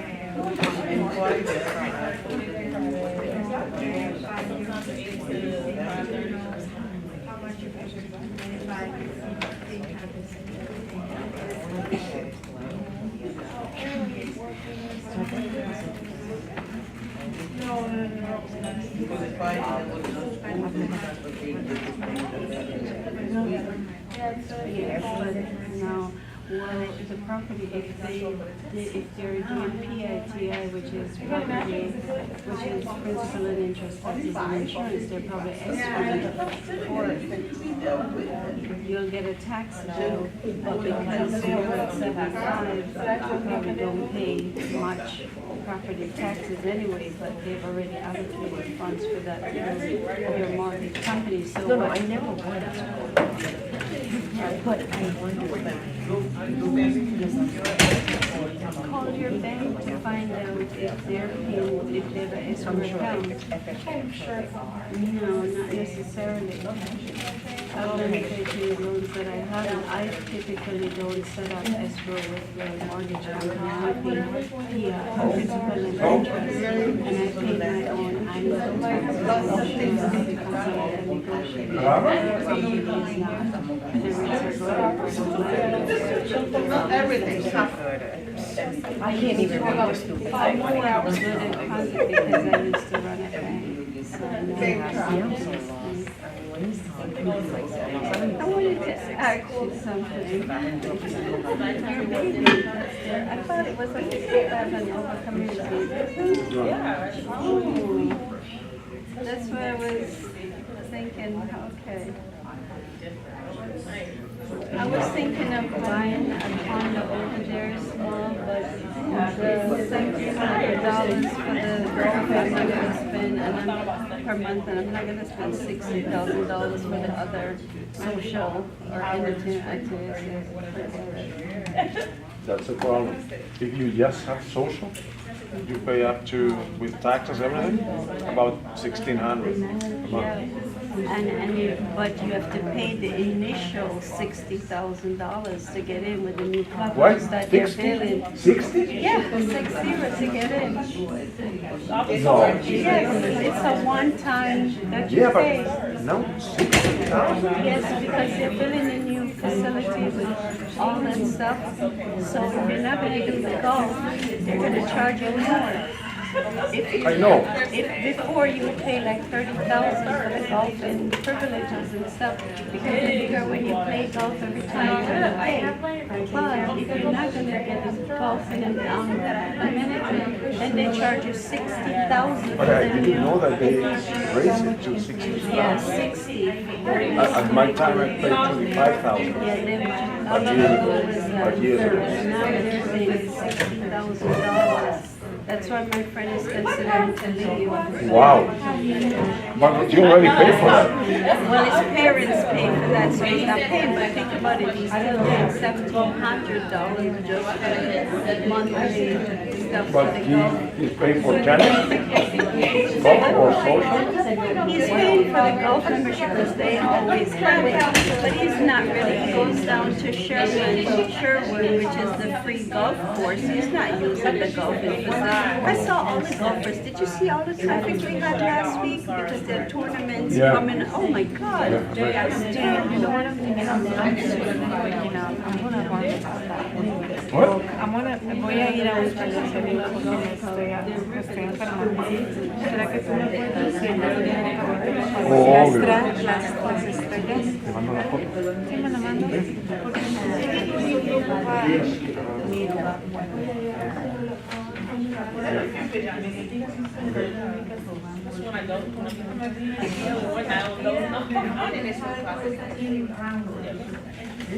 No, están.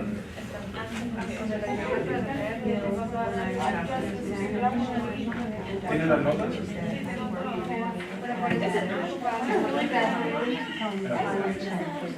Entonces, ahorita no sé si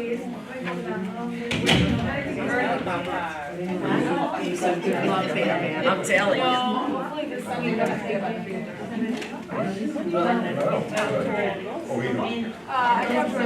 Ahora venimos.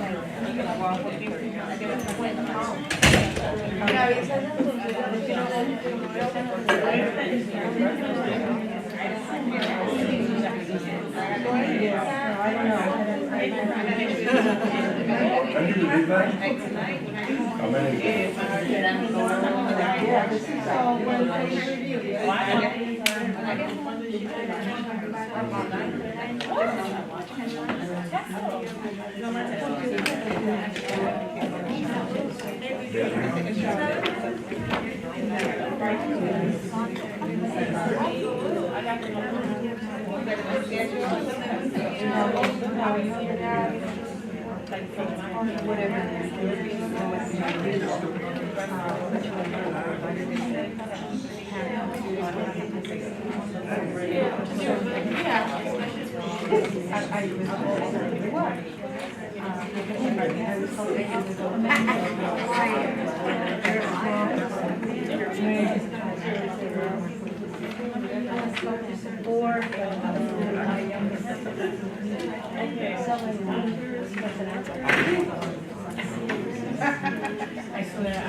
a girl?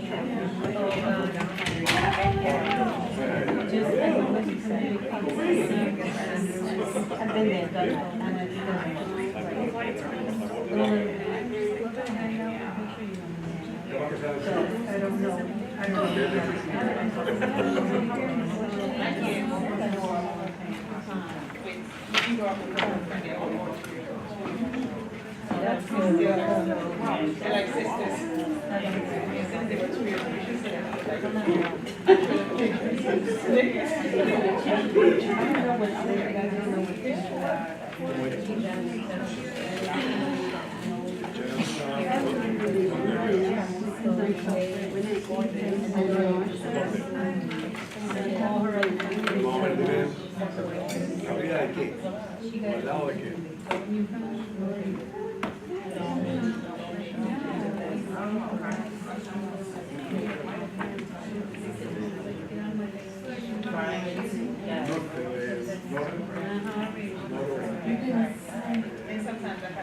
No sé, para el puerto de Milán, el de Atenza. Está a 50 kilómetros de Milán.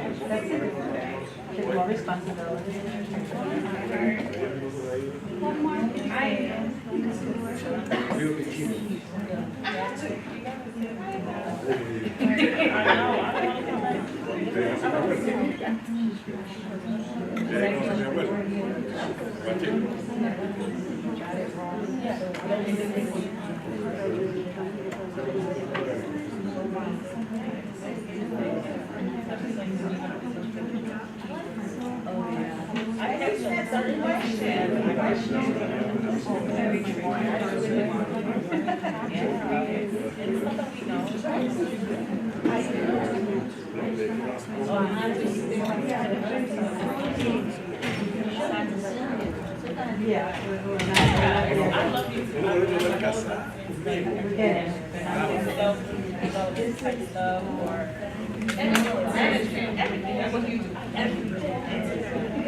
A lot of it.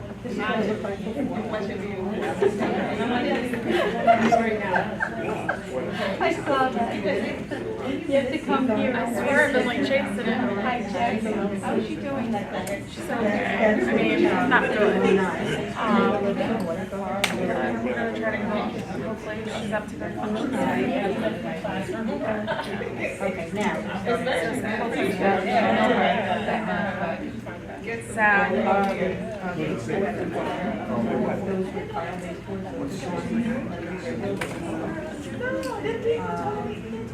They're just working in there. I mean, you can't really see the progress. I wasn't there today.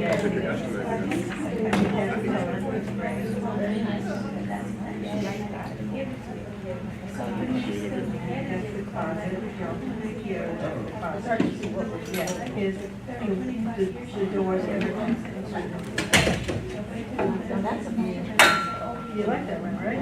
That's the great. Oh my God. So, moving along. They actually, they didn't look at it, actually would be done. No time. No, the contractor.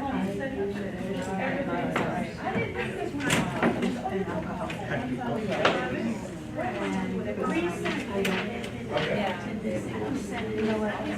He did a great job on this behind it, it was 9 years ago. I on a daily basis, go and check up and renew. But if you don't have to apply every year, you don't have to apply every year. No.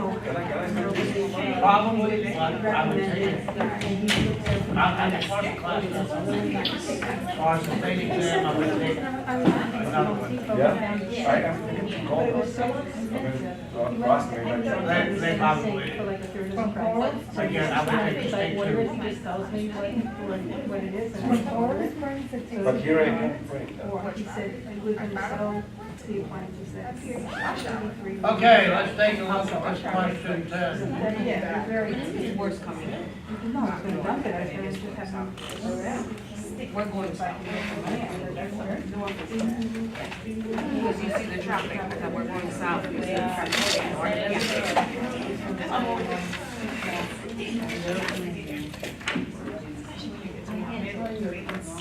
Yeah. Okay, everybody.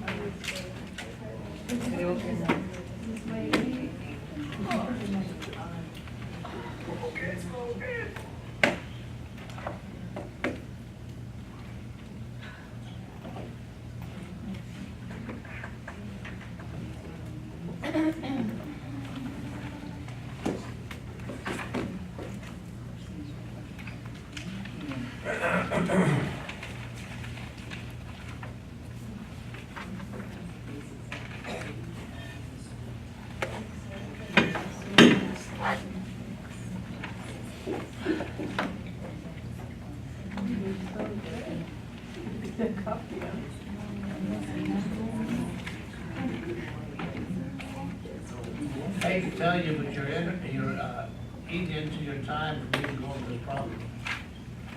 Can't do it with everybody talking.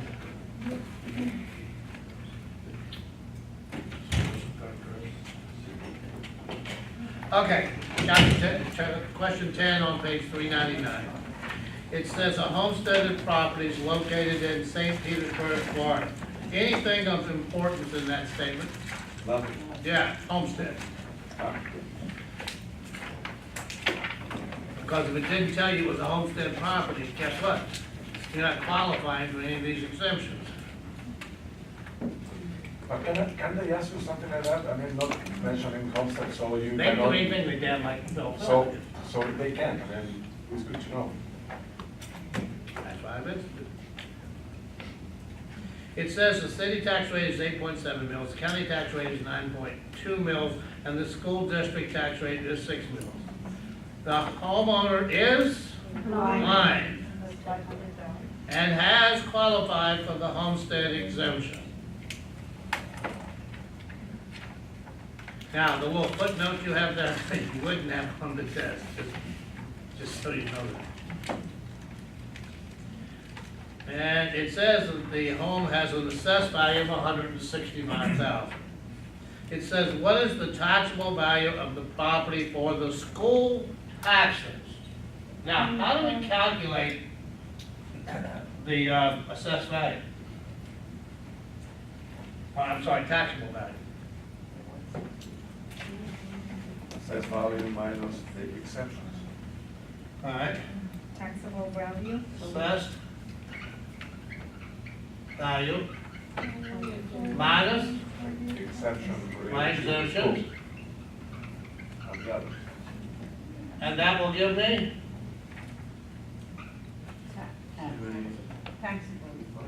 will give me taxable value. Anybody again No. talks to me in numbers, I'm gonna throw something. 140. And then, down 500.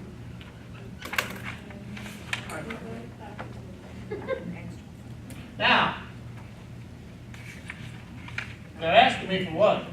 The school. School tax. School assessment, okay, assessed value. So, not taxable value, not assessed value. It's, One thirty. taxes. Taxable value. Taxable value. Yeah, the taxable value. All right, so they want to know the taxable value. Do we know the assessed value? Yes. 165. 165 Yeah. minus? Minus 25. Minus 25, because it's school board. Minus 500. Twenty-five. Plus an extra 500. Right. But I thought they're only asking for the school tax. Yeah, but you have a blind exemption for 500. Well, that's what I'm giving them. I'm giving them the taxable value Yeah. was the property. And the difference is this is 25 instead of 50. Yeah, we do. Because I told you that school board's maximum was 25. 25,000. Oh. And we're well over 75,000 in this example. So that leaves me with how much? 139.5. 139.5, okay. That's the answer to the first question. Okay, the second question, what is the taxable value of property calculated, for calculating city and county? You do know that's gonna be the same answer, right? It's not the same. It's gonna be the same answer. Because, watch, here's county, or city, and here's county. Ah, yeah, yeah, you mean the same answer Now- for both? Okay. If we look here at the assessed value,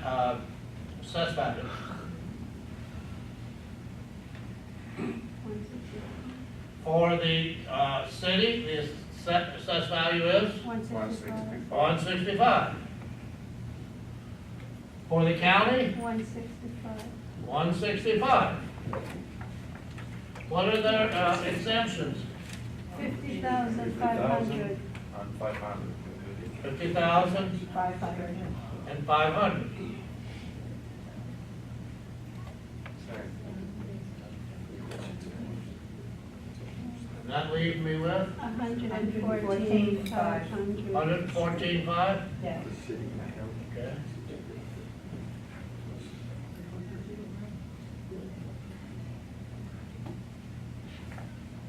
Now what do they want to know? What What must the homeowner pay pay in property property tax? taxes?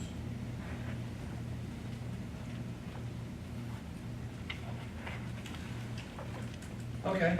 The millage. How do we find the, School. County tax rate is 9.2. all right, tell me what I've got to do to figure out the, Taxable value times tax rate.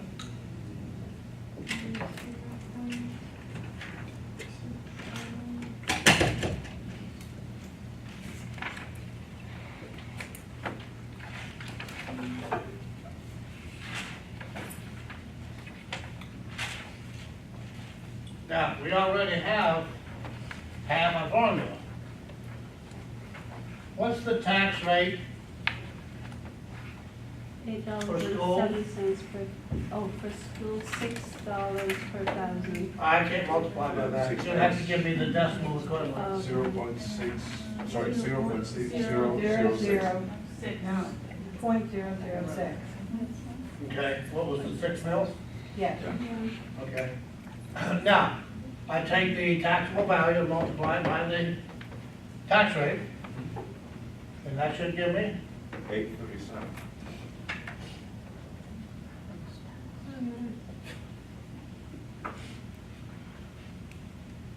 I have no idea if that's right. That's right. Your tax rate's gonna be $179. Is what? The 0.006 mils times what?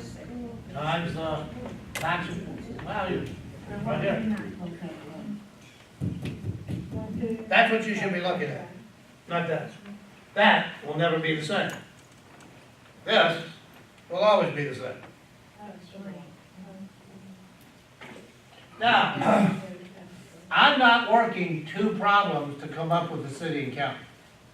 No, you add up It's a waste of the tax, time. All I've got to do the tax rates. is take the 114, 500, which is the taxable value, and what are the total tax rates for city and county? 15. Total is, total? Total. 0.0179. .075? No, 0.0179. 17. No, it's got to start out at .0 because it's over 10. City tax is 0.008. Do me a favor. 0.0179. Tell me what the middles are. 8.7. 8.7 and 9.2, which is 8.7 Yeah, 9.2. and 9.2. which Okay. is 17 17. point. That would be 9 and 17, so that'd be So 17.9, 00179. which means it would be 0.179. No, 79.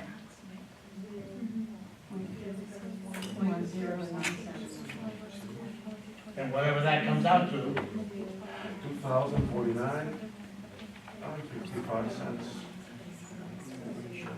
now, I could have done the same thing by taking the taxable value of the city and multiply it by the city's rate, and then take the rate of the county and multiply it by the 114, and it would still give me, I would get two answers. When I added them up, they would come out to what this is. Right. So, no matter me, it's an extra step.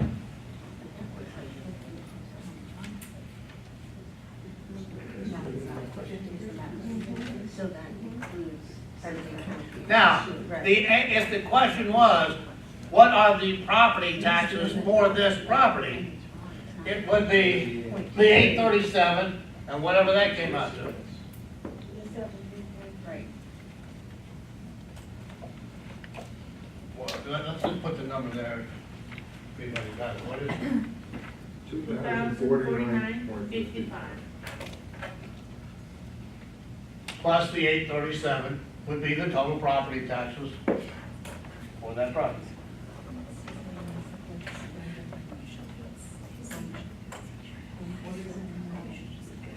Plus that 837?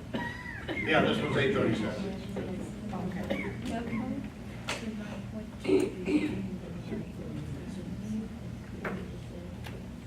All right, anybody have any questions, Jess? Dale, just to cement it in my head, if it's under 10 base millage point, it's 2 zeros, and if it's over that, 1 0. Got it.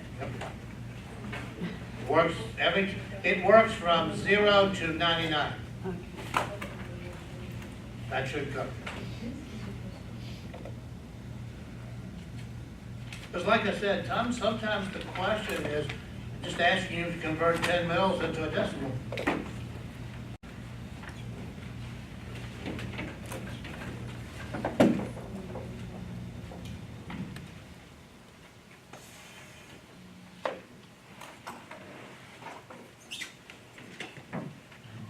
Any questions? Going once? Going twice?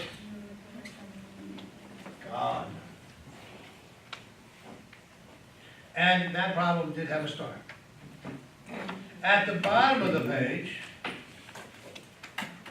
it talks about special assessments. Special assessments are not ad valorem taxes. They're not based on the value of your property. But if they needed to put in new sewer lines in the community, or water lines, or put in sidewalks, because they didn't have it, and they didn't have the money in the budget, then each one of us will be assessed. I mean, it's very common, like in condos, for example. It's the same kind of idea, but this is not about condo special assessments. This is about public assessments, the city, the county.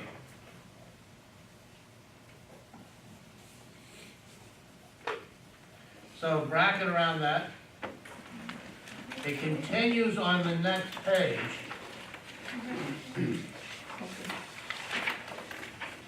Down to line 15. And the math problem. As a start. Example? Yeah. Another piece of cake. Question.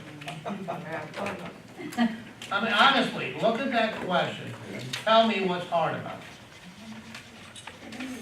But it does require you to read. There, I understand, is the problem. So I have empathy for you. Never say anything about sympathy.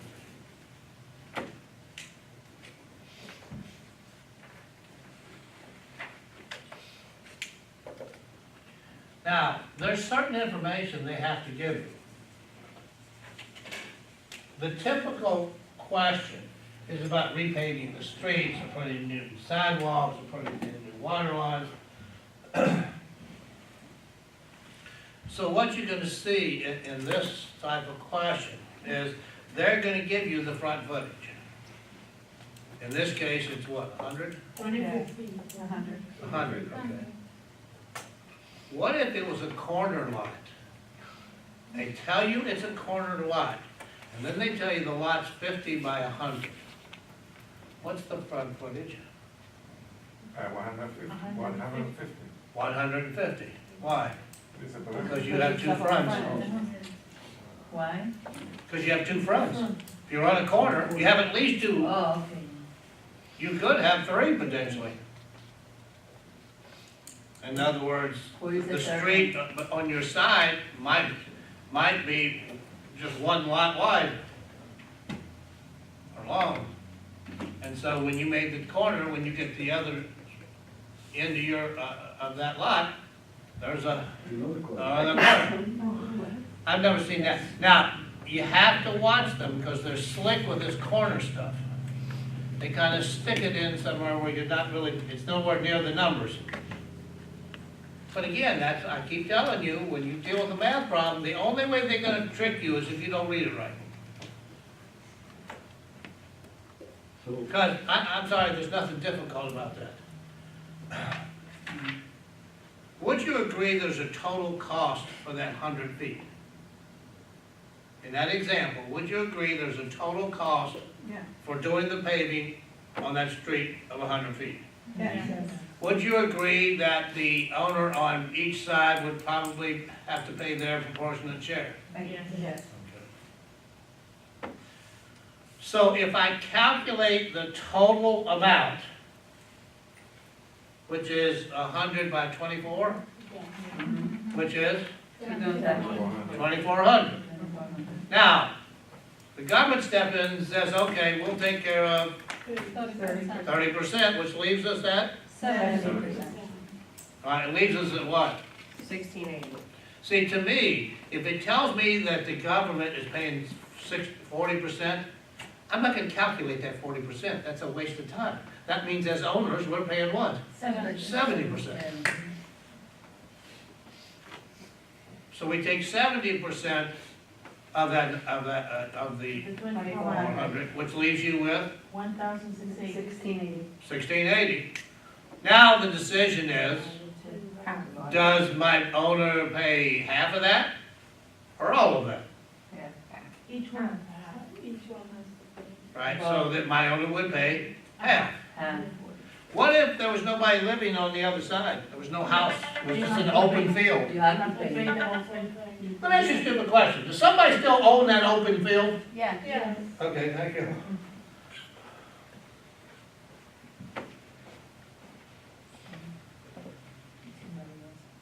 So the other. Well, how about this? A1A. A lot of places on A1A, if you step off the curb in an easterly direction, you're in the sand.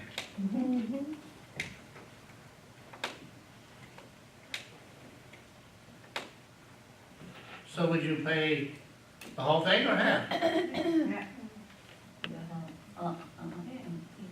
Someone owns the other part. It's either the. Could be the government. It could be Spanish River. Yeah. Or if your condominium's on A1A, change. So, as far as a test question is concerned, they're gonna pay half, even if they've got a corner. But the answer is gonna be 840. Answer to this question is 840. Why? Because it's half. Now, what if they took that little sentence out, or they gave you the hint?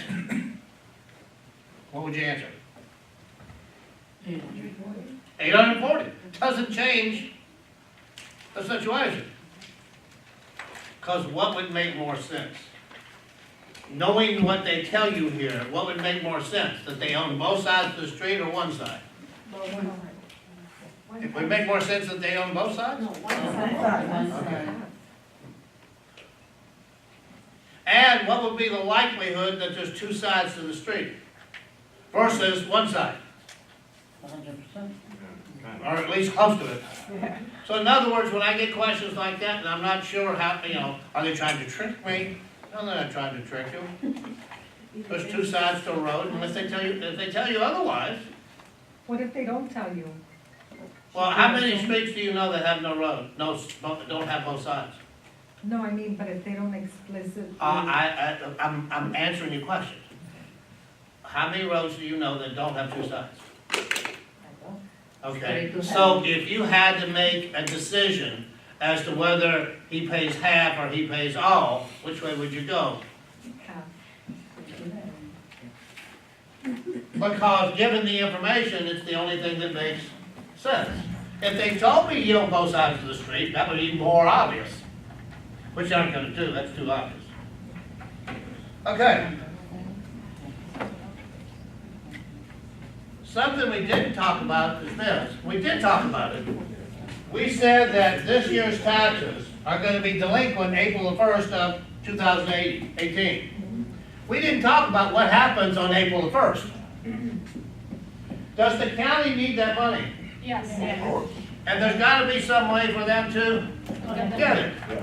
So let's look at lines, starting with line 16. Put a bracket to the bottom of the page. And then on 401, a bracket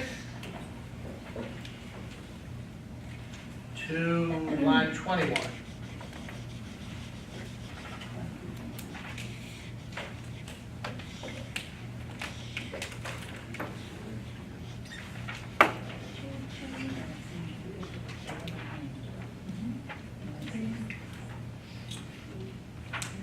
It's not a star, but let's take a look at what's going on here. Now, we know that the taxes are lien January the 1st. They're due and payable November the 1st. And they must be paid before April the 1st of the following year. So now the question is, what happens if they don't pay by April the 1st? Well, they've got to collect that money. The way they do it, which is, they talk about it here on this first page, they issue what they call tax certificates. The tax certificates are in the amount of the delinquent taxes plus interest plus principal of applicant. The auction, which is conducted every year, starting probably near the end of April and running through May or June, depending on how many tax certificates there are. You've seen the notice in the papers. page after page after page after page of properties that are delinquent, and each one of them has a tax certificate tied to them. Now, they're gonna auction off these certificates. By law, the maximum rate that can be obtained by purchasing one of these is 18%, which is not too shabby.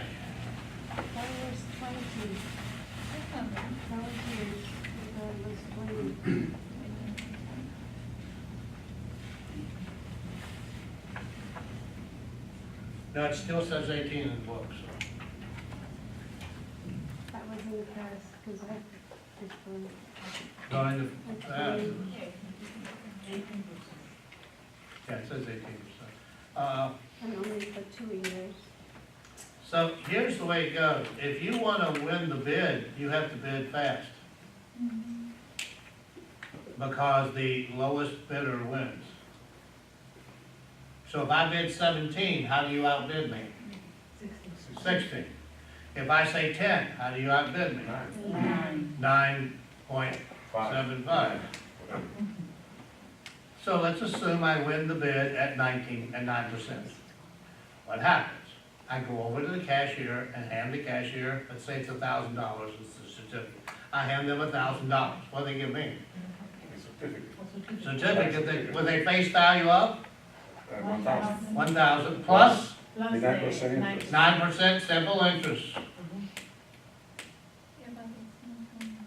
Now, county's happy. Why? They just got the money.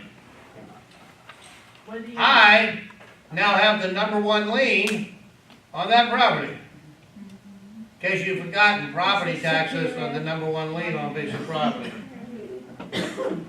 And the only way that somebody else can have a superior lien to me is if they didn't pay their taxes last year either. So I got a superior lien. So, unless it turns out that this property's worth Zippo, because you can't use it for anything, I got it made. Now, I have to hold on to this thing for 2 years before I can take action. Now, I can choose to do nothing and let it continue to accrue at 9%. But, and as it says in your notes, you have to make a decision before the 7th year is up. If you let it go more than 7 years, the certificate becomes null and void. And you lose your money. But you can convert it to a tax deed after 2 years. Well, you don't really convert it to a tax deed. But you're gonna apply to have it. What happens is this. As the tax certificate holder, let's say after years 5, I need the money because I want to do something else with it. I can make more money somewhere else. So I contact the county and inform them that I want my money.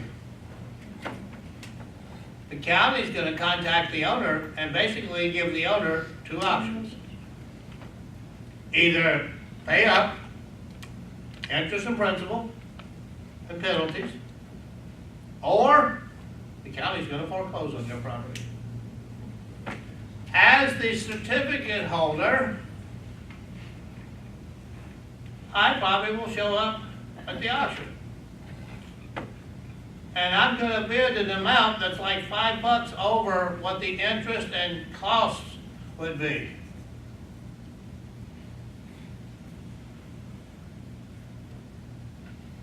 And then nobody else bids. I had a guy in class who had a friend that went to one of these tax certificate auctions of the actual property, not of the certificate. And he wound up picking up a condo in Century Village for $225. For whatever reason, nobody else bid. I have a question. Yeah. This auction usually happen online. Sometimes. Yeah, sometimes they exist. And what happens if there's somebody like the owner of the property, it's died and don't have nobody, Right. and somebody bought the certificate, tax certificate. What happens after 2 years? Nobody pays the taxes, so they automatically go to the person who holds the Certificate. certificate Now, of. what happens is, at the end, let's assume there's 2 more years of tax certificates. Mhm. What would happen is, you'd have to bid up enough to cover the principal balance, the, For those 2 years. for those, for the principal balance, the initial amount of money, and then the interest and penalties of any for those 2 years. Oh, yeah. But I don't know about you, let's say that comes out to $500. Would you be willing to pay $500 for a property worth $50,000 or $60,000? Absolutely. Sign me up, that assumes there's no mortgage on it. Right. But, That's one of the things as an investor, if I was going to bid, I wanted to know if it has financing on it. That's not necessarily a bad thing. It depends on the value factor. and that's only, well, Florida. In California, once there, it goes to auction, the mortgage disappears, so all you have is the property tax bill. That's why you do. That's why you find the Yeah. banks there, the lenders there, the secondary investors, they're bidding the property up. Yeah. They don't want the property, they're just trying to get as much out of it as they can.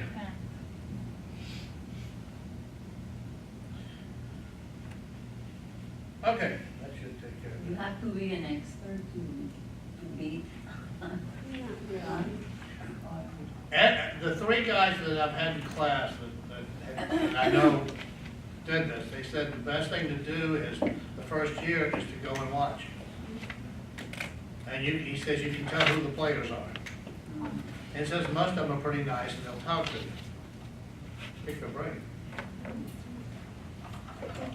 That way I learn how they do the research and how they decide which properties they're gonna bid on, which properties they're not gonna bid on. And how So do there's- you, I'm sorry, how do you find out where this is It's going published. to take place? It's published. You go into the property appraisal and you see the public auction and you need to make them deposit. It's a $5,000 deposit minimum and you must make the username and all the stuff. And you must deposit the money, so they need to know that you have an asset, you know? And it's a deadline, that time that you can do it. Oh. And every year. information is there as well. Yeah, and all the information you're getting over there, which one property it's, you know, it's gonna be auction and all that stuff. Have you gone? I was thinking about it, but I gonna go this year, like you say, to see it. You want this is about to do it. Because I don't know how to, you know. I've done it. I've done Yeah. it several times in California, but it's a taxi Good process. job. But it's everything is And online, Florida is is the what they same. say, you need to do it online, and you need to like, There's say, you need to be fast there's to a do online the other company things, you know, You so you need to be Bid really for expert. assets Okay, that does let's all move on. property Your question. sales Yeah, The across the same thing by the country line 20. that you can bid $1,000. Once the property is for transferred starting. by tax deed, all other liens against the property, including mortgages. Mhm. So what does that mean? I mean, there's a financing thing. Once this, Yeah, like- whatever money is bid out of this, that's all the person who's bidding has to pay. If that doesn't cover the mortgage, tough on the lender. You have to do the mortgage. So that's what I'm saying, if the lender wants to save themselves, they're gonna try to get there and hopefully try to bid the place up.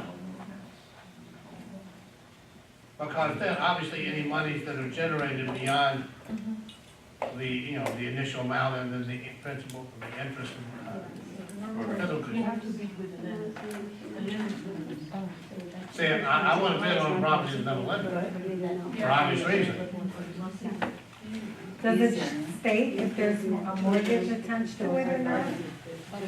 Yeah, You know everything, I mean, what is the, all around. but all that information can be gleaned from the public records. So today, it's a much easier process. I mean, a lot of these guys used to spend days in the courthouse. Right. Are you Now, able where to I can, view the where I home? can Google it Are and you get able to information. view the home? It makes it a whole lot easier to learn as much about that property as possible. They You can't have read the printed whole? dates, you Ah. can't go in the property or look at it, but they tell in the newspaper article which day only for viewing, and that's the only time you can approach the property. So yes, the answer to your question is yes, you can, but it's limited. That is one thing. All right, we need to move along, guys. 401, bottom of page, federal income tax. Bracket, starting on line 22. And then rolling over to 402.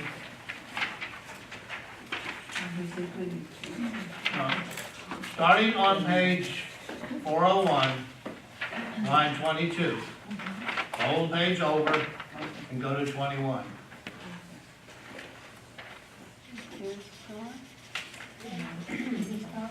Yes.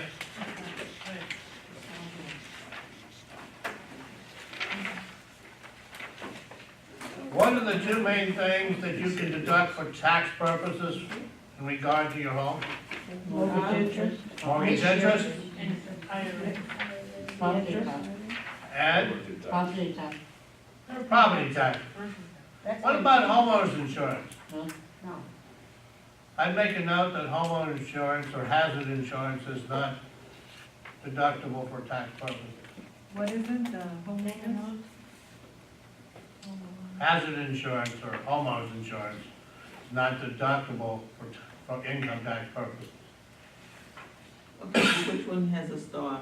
The one you just wrote down? What am I supposed to write down? Homeowners insurance, hazardous. Can you repeat again, What is it, homeowners insurance and what else? Hazard insurance. There's no point without my talking to me reading that. You look at the list, and you already know what's on this list. You also know that hazard or homeowners insurance is not deductible for income tax purposes. So the note I ask you to make is homeowners or hazard insurance, whichever term you want to use, are not deductible for income tax purposes.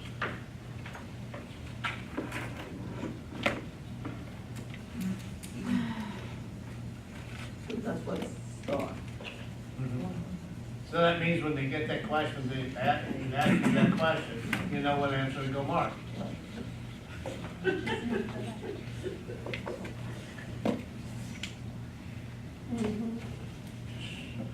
Shame.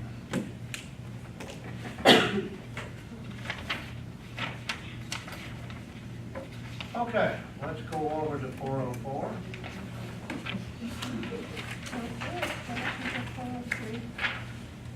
Let's put a bracket starting with line 1 on 404 where it says investment property. Bracket to the bottom of the page. And lines 1 through 15 on the next page. Now, most of that first page we've already done.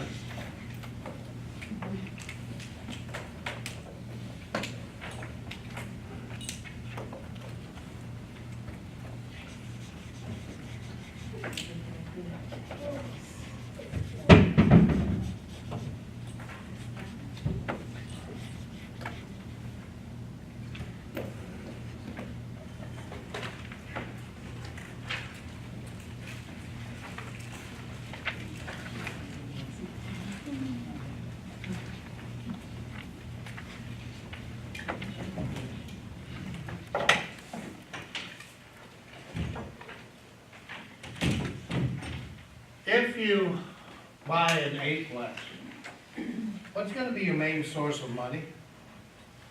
Well, if you buy one. You buy an 8-plex, 8-unit apartment complex. Rent. What's your main source of money, income going to be? Rent. Rent. Okay. Means it's 100% rented. It also means it's at market rent.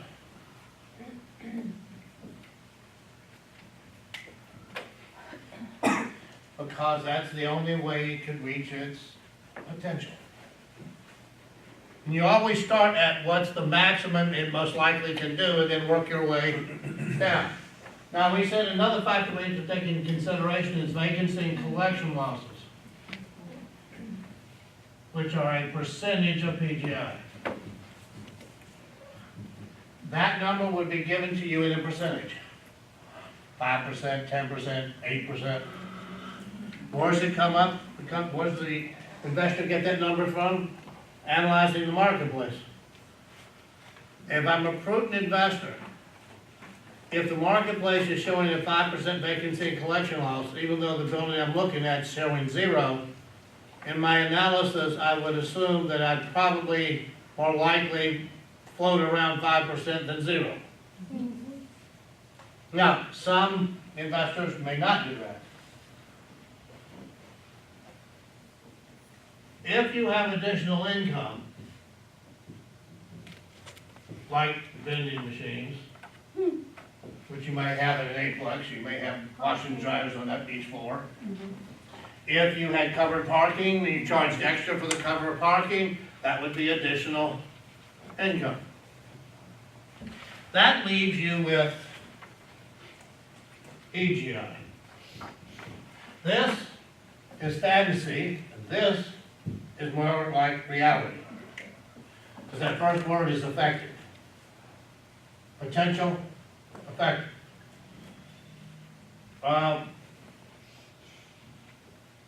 Is that net income or gross income? Why? Because it includes counter expenses. Because it's before expenses. Right. And it says so. I don't know. I know that it says so, but what does that mean? I'm learning from you. And then you have your operating expenses, which we said were fixed, variable, and reserve for replacement. The fixed is basically insurance and taxes. The reserve for replacement is exactly what it sounds like. It's setting money aside because I'm projecting that 5 years from now, I'm going to have to put a new roof on. So I should probably allocate money each year over the next 5 years, so I have that money. That would be the prudent thing to do.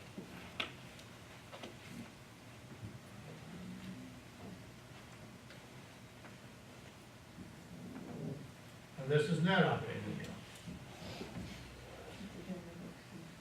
Is net income before or after expenses? After. Next is after. So net income is before expenses or after expenses? After. After expenses. You said taxes. No, I said expenses. Well, even taxes, property taxes are before. What is OE? Operating expenses. All I'm doing is going down the page, people. But the R for R in the What, here? R for R, reserve for replacement.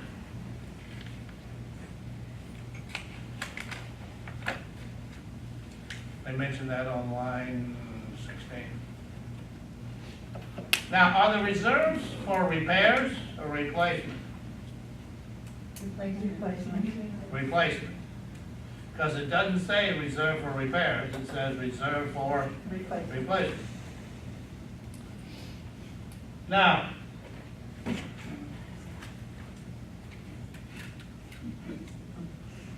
this looks like income capitalization. At this point, it turns from being income capitalization to investment analysis. Because the next thing that's paid here is your debt service. What is debt service? It's your annual mortgage payment. Because remember, in these kind of analysis, they're always done on an annual basis, not a monthly basis. And this gives us our before tax cash flow. Or sometimes they simply call it cash flow. But cash flow doesn't tell me the whole story. Is that before or after taxes? Well, I guess before tax cash flow would be before taxes, just a wild guess. And then what would happen? You put taxes up there under fixed expenses. Property taxes. These are property taxes. These are income taxes. That's the difference. And then that leaves you with after tax cash. Oh.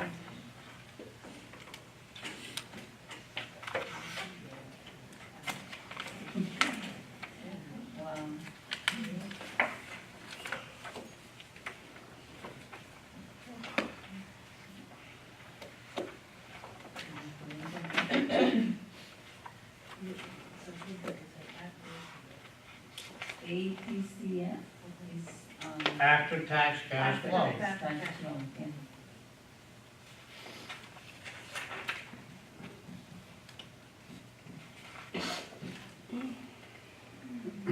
Now, there's no stars to it. Thank you. Thank you, thank you. However, if we go over to 405, if I have an investment property, I have the ability to deduct depreciation for tax purposes. Now, the question is, how do I go about calculating what that tax exemption would be? There's a method they call straight line. A straight line means things change each year or stay the same. So if I told you that the depreciable, the depreciation for this building in 2016 was 100,000, what will it be next year? And the year after that? Until the end of the economic life. Now, how long is the economic life? 39 or 27.5. 27.5. If you will notice, starting line 16 through 29.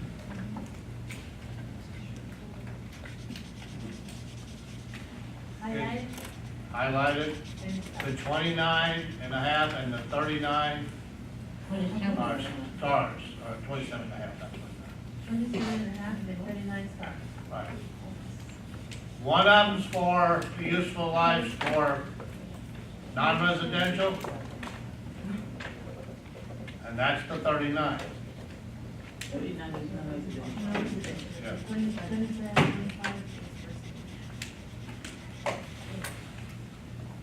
And the formula too? What's most important here is 39 and a half, 39 and the 27 and a half. If I said that an investor has a 200-unit apartment complex,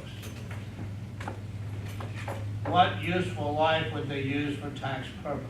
39 or 27 and a half? 29. How many of you say 29? Raise your hand. 39. How many of you say 39? How many of you say 27 and a half? An apartment complex, what's the zoning on it? What'd you say it was? Oh, residential. I thought you told me residential was 27 and a half. Yep. Not 39. You're thinking like a banker. Because a banker, over 4 units, are non-residential. May not be commercial, but they're non-residential. So the key to this question is not the 39 or the 27 and a half. It's what type of structure it is. Because if I don't pick up what structure it is, I'm going to screw up the whole thing even though I do it right. Because I used 39 when I should have used 27 and a half because I didn't pick up. Now, do they have to tell you whether it's residential or non-residential? Yeah, you can't guess. Sure we can.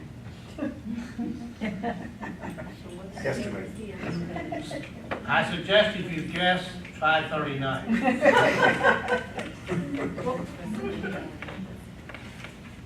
Can you explain the answer again? So it's 39 because it's non-residential? No, it's 27 and a half because it was residential. Okay, thank you.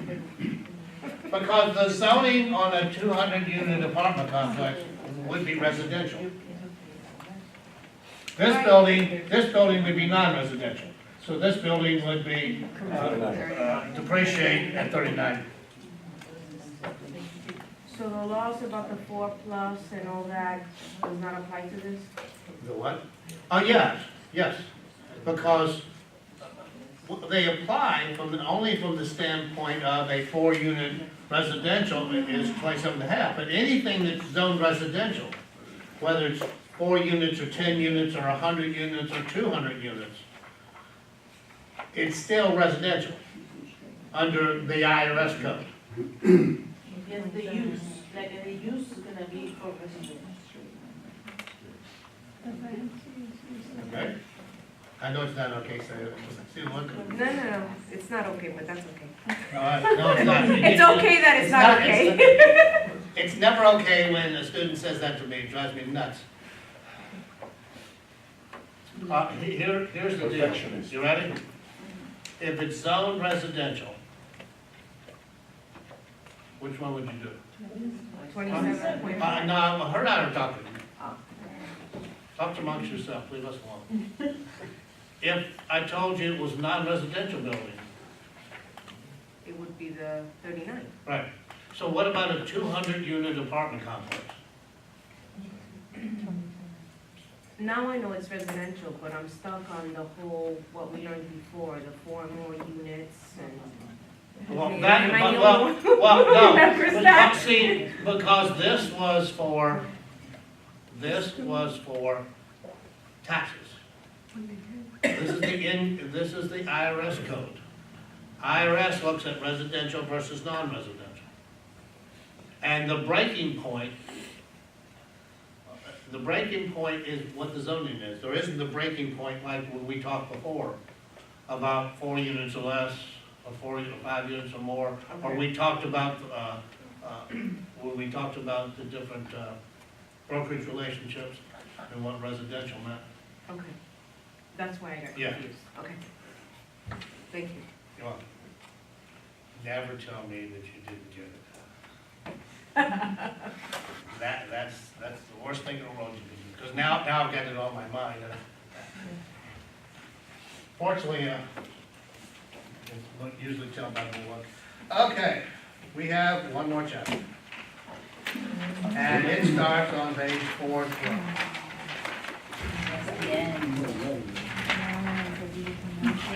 No, it's actually the beginning.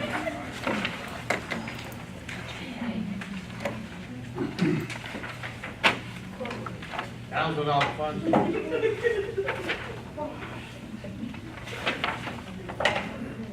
Anybody tell me where zoning was first instituted? First, in the book says, before the initial revolution. That's the book says. Before the Industrial Revolution. I would say the same in the book. The answer was New York City. Why? Because of the garment industry and the Fifth Avenue area. Conflicting land uses. And the city fathers decided that they had to start controlling that, because the whole idea of zoning is so that one person's use cannot harm others. See, you have to understand, this is not about me. This is about the public and what's best for the public.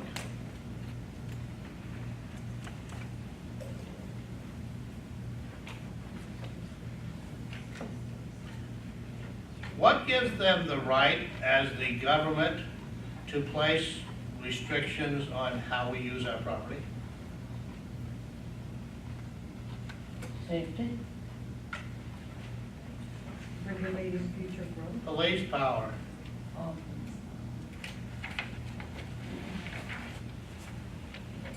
Which is the government's ability to control how we use the property.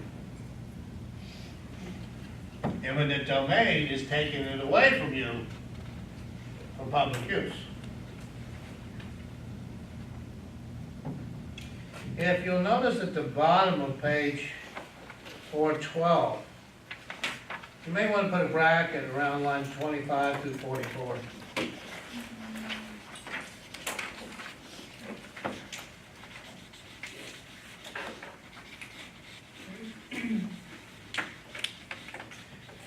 all of what you see there in the regulation, this concurrency that they talk about, came about in the mid-80s. I watched it happen.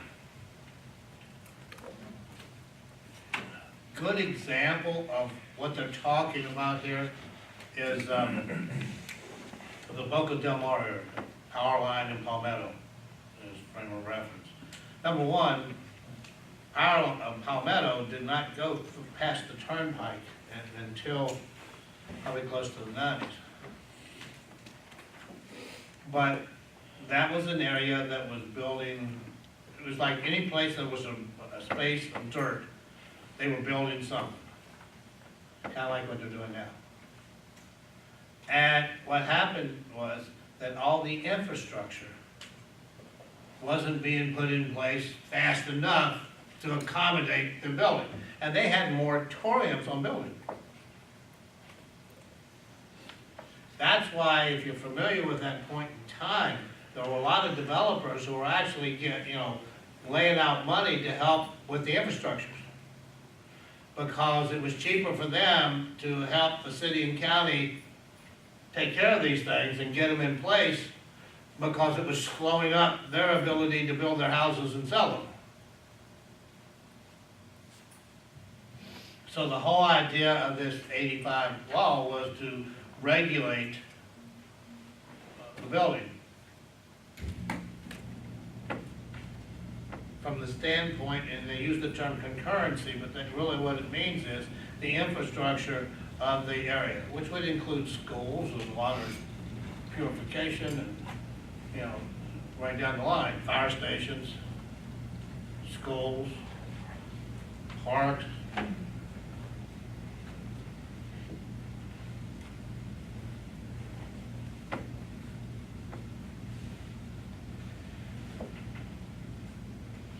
On page 413, lines 21 through 41.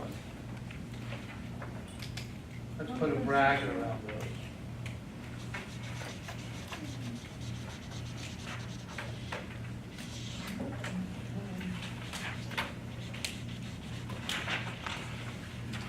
They talk about the Planning Commission. What's the function of the Planning Commission?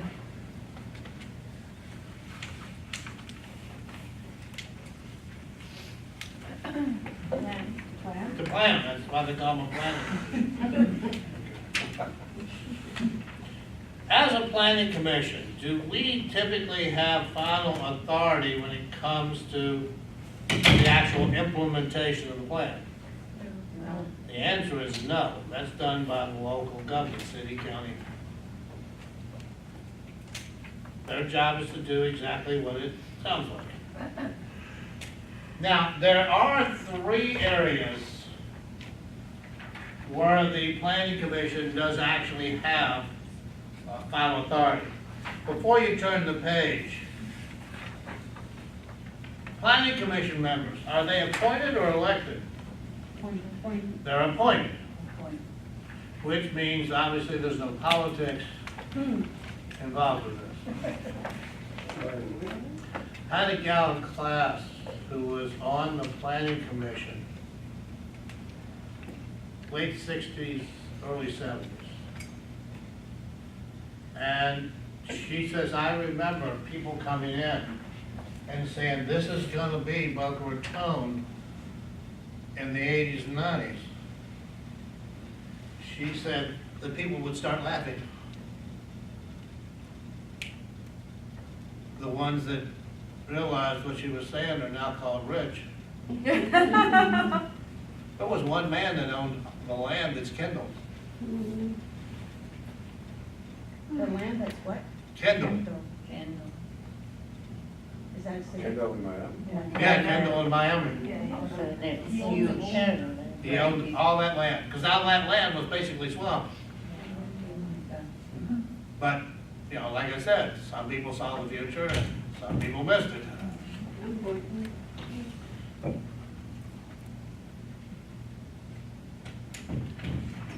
On page 414,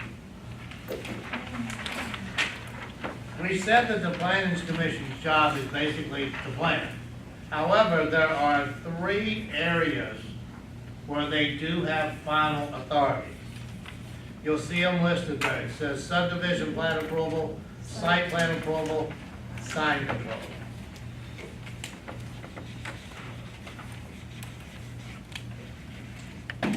Let's highlight lines 2, 3, 4.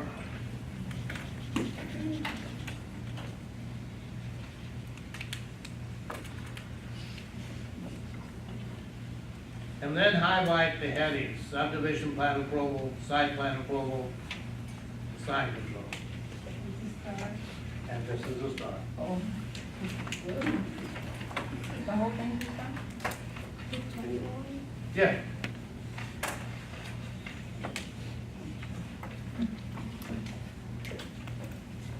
And the question is not gonna ask you the 3 of these. The question is gonna ask you which one is not one of the authorities that the final authorities that the commission has. And something tells me it's called special exceptions. What is the question? Which one is not? Is not what? Is not one of the final authorities of the planning commission.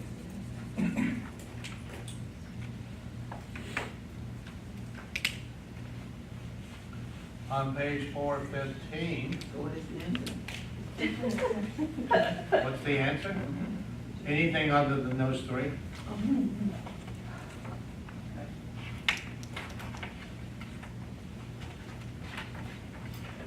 On 415,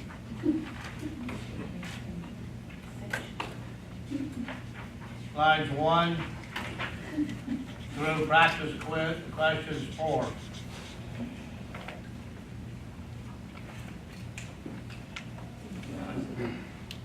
Bracket, put a star beside it. 1 to 4, that's it. Oh, now you're paying.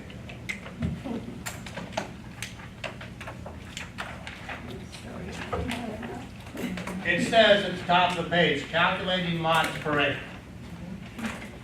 From 1 down to the practice question. In between it is the formula and an example.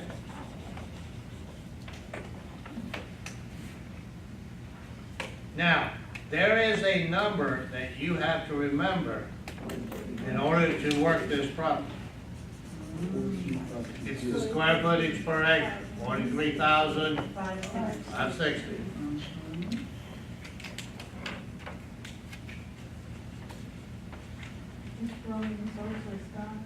Yes, ma'am.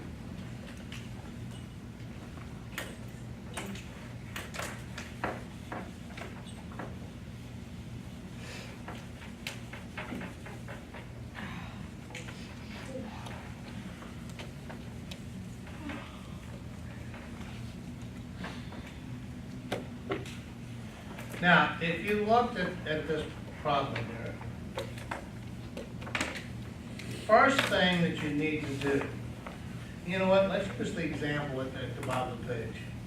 It says a residential zoning category requires at least 10,000 square feet per lot. I made practice questions. The developer is reserving 30% of the land to streets, sidewalks, and community center. The tract of land for development contains 125 acres. How many residential lots are available for development?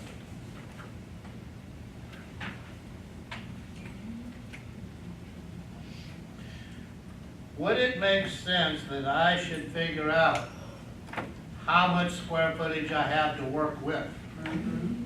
So how would I do that? Using 43,000. Okay, and do what with it? Not divide. Multiply.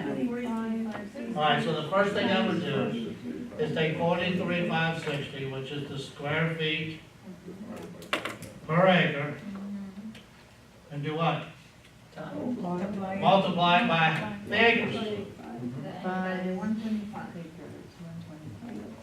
5,445,000. And this will give me the total square footage. And what's it come out to? 5,445,000. 5445? Yep, 5 million? 5,445,000. Okay. Now what? Can I, do I get to use all this? No, you just Why not? 70%. Oh, that's right, because 30% of it is going to common area stuff. Okay. So this would be 70%? Yes. And that would be one. Could you have taken the 30% off the total acres? Yeah. Well, I'm trying to figure out how much I have to use, 3 not how much I million. don't have to use. 3 million. Right, so could you have taken, That's an extra step. Yes, you can, but it's an extra step. 3 million. Because if I took 30% of this, I have to then subtract the 30% from that to figure out how much square footage I have. or you could have multiplied it by point? 0.70. Then multiplied by 0.30, I don't know how many acres I have to use. Square feet, I know how many square feet I can't use. This is telling me how much I can. No, but I'm saying on the first calculation. Right, And done what? taken 125 times 0.7, Right. you have the number of acres you can use. Yeah, but what I need to know is the number of, how much square footage that is. It's 3 million. But yes, you can do it, as long as you come up with whatever this number is, doing what you said, it's perfect. Okay. 3 million 11. 3,811,50. 50. 50 or 500? 500. Now, that's the usable square feet.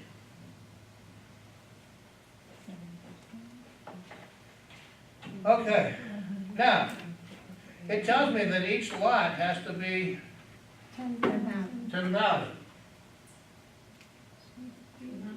Divide by 10,000. 381 lots. So would I take the 3,000,008 and divide it by 10,000?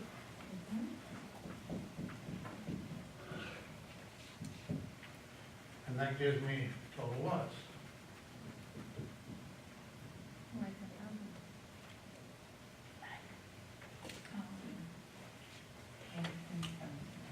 What's that come out to? Comes out to 381? 15. Point 50? Yeah. So what's the answer? 381. What's the answer? 381. Oh, wait a minute, what happened to the 0.15? Do they round up or down in these situations? Oh, that's right, it's gotta be at least 10,000. Yes. Well, that wouldn't be 10,000, would it? Okay, so that doesn't mean anything.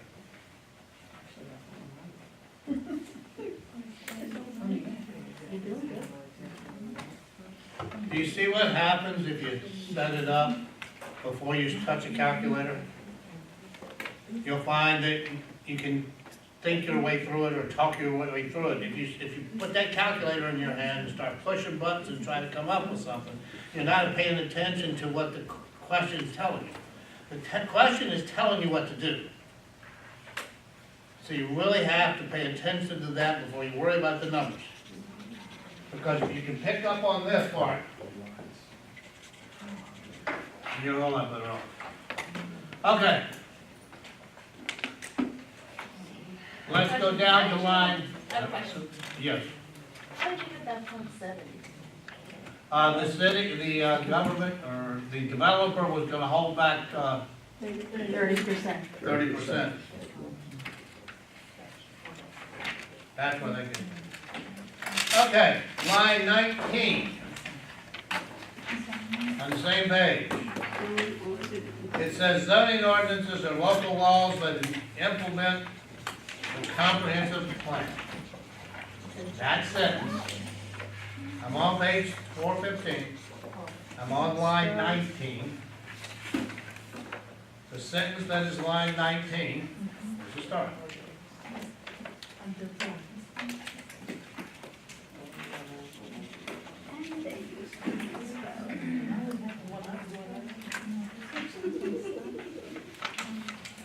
What's the purpose of the zoning board of adjustment? Changing if there needs to be a change. By evaluating a request to do what? Adjust my zoning. Either that or a chiropractor.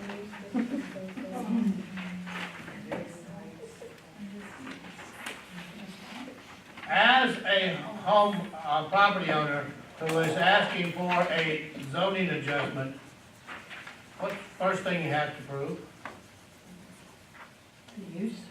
That the current zoning is causing a hardship. Not what you want to do, but the zoning itself.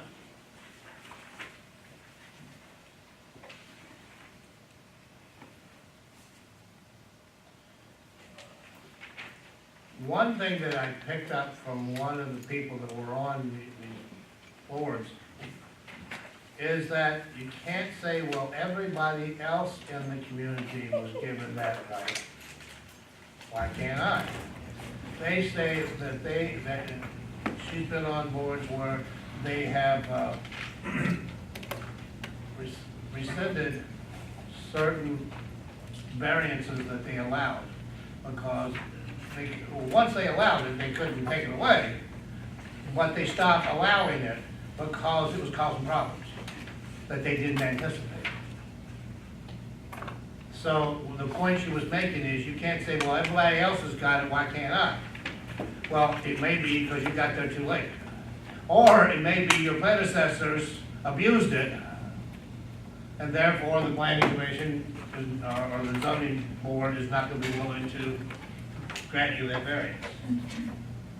On the next page, it talks about variances a little bit, but I want to jump down to line 26 on page 418, if you will. Building code? Yes. And on line 26, where it talks about special exceptions. Special use, that's 26.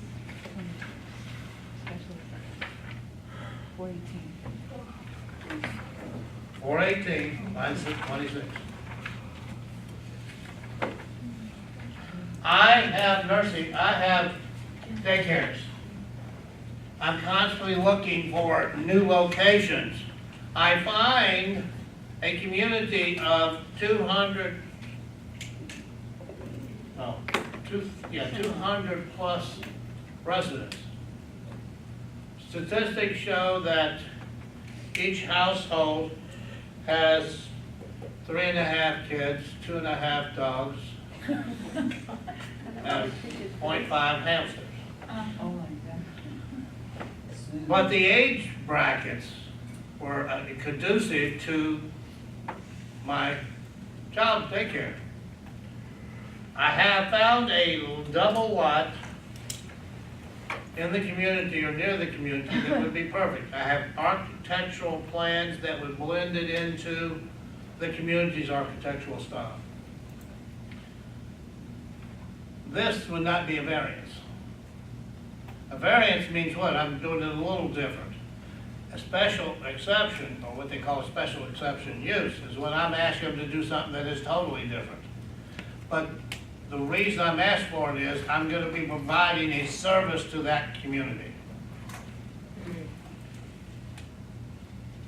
Now what I have to pray is that the citizens of that community like the idea of me having a daycare there. Because we know they can shoot that approval down in a heartbeat. That's maybe more the special exception. At the bottom of the page, we have something called a legally non-conforming use.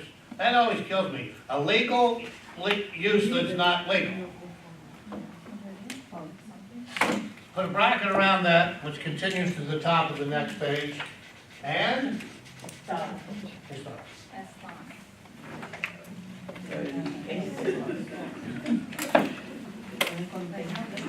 There's no more stars in the sky. I'm running out of stuff. I warn you not to count the number of stars. I counted. Until last time was 87, so probably we're making 200. I had somebody the other, a couple nights ago said they already had 100, so. Maybe they're in a different class than you, right? No, last time I counted, but I didn't count this last. How do you know you counted them right? How How do you know that you didn't miss one? Or you marked one that really wasn't a star? Yeah. We wouldn't know. No, but it's less, so they will 38 is a star? Just 38 Yes. stars? Well, 38 runs through line 6 on the next page. This legally non-conforming use. What I always think of, and for those of you that have been here long enough, you'll know what I'm talking about, Tom's Ribs. Was a barbecue place at the corner of Blaze and Dixie. What happened to it? It was a shack. The smoke. I mean, it was a shack. It was non-conforming. But it was a non-conforming use. So as long as he continued, he couldn't fix it up or do anything. But you had Mercedes and BMWs and you name it, parked all in the grass and everything to go for this man's ribs.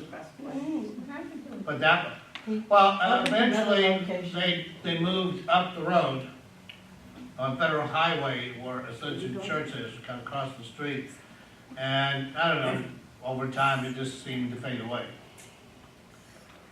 Because I think his kids kind of took it over as we got older and, but, they were good ribs. Yes.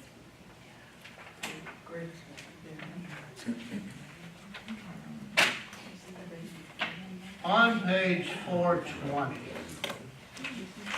You're right.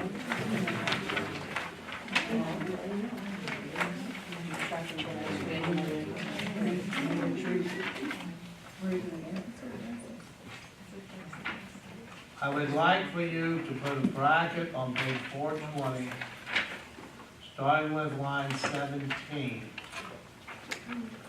through 6 on the next page.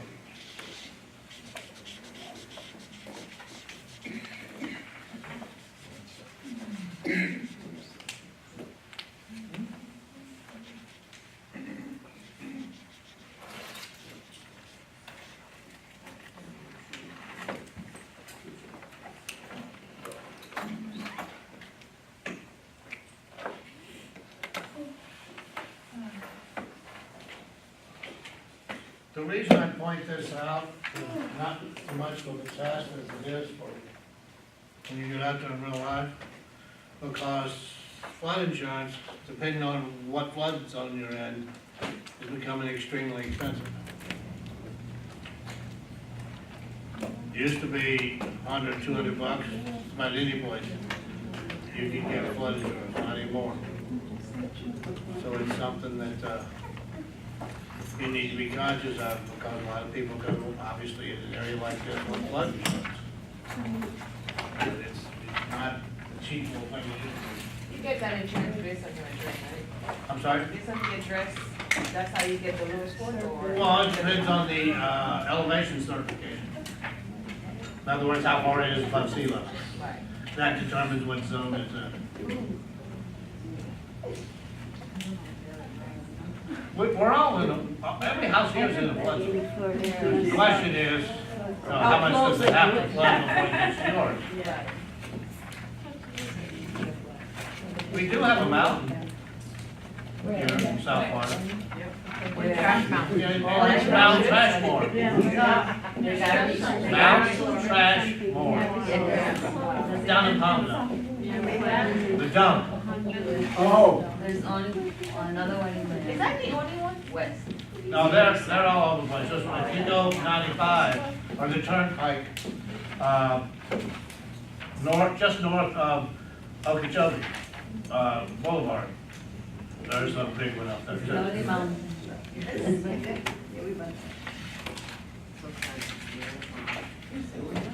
On page 422.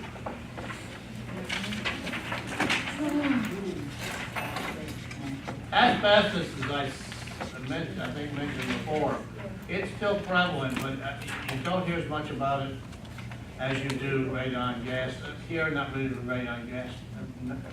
Lead-based paint, you have to do it when it's prior to 1978. I would say probably of all the stuff here, mold would be the biggest issue here. I always want to make sure that I use the mold addendum when I'm making an offer for my buyer that gives them the right to do a separate mold analysis. I'm not as worried about termites as much as I am the mold. Yeah. Yeah. You get rid of the termites faster than you can the mold. Yes. Without doing as much damage.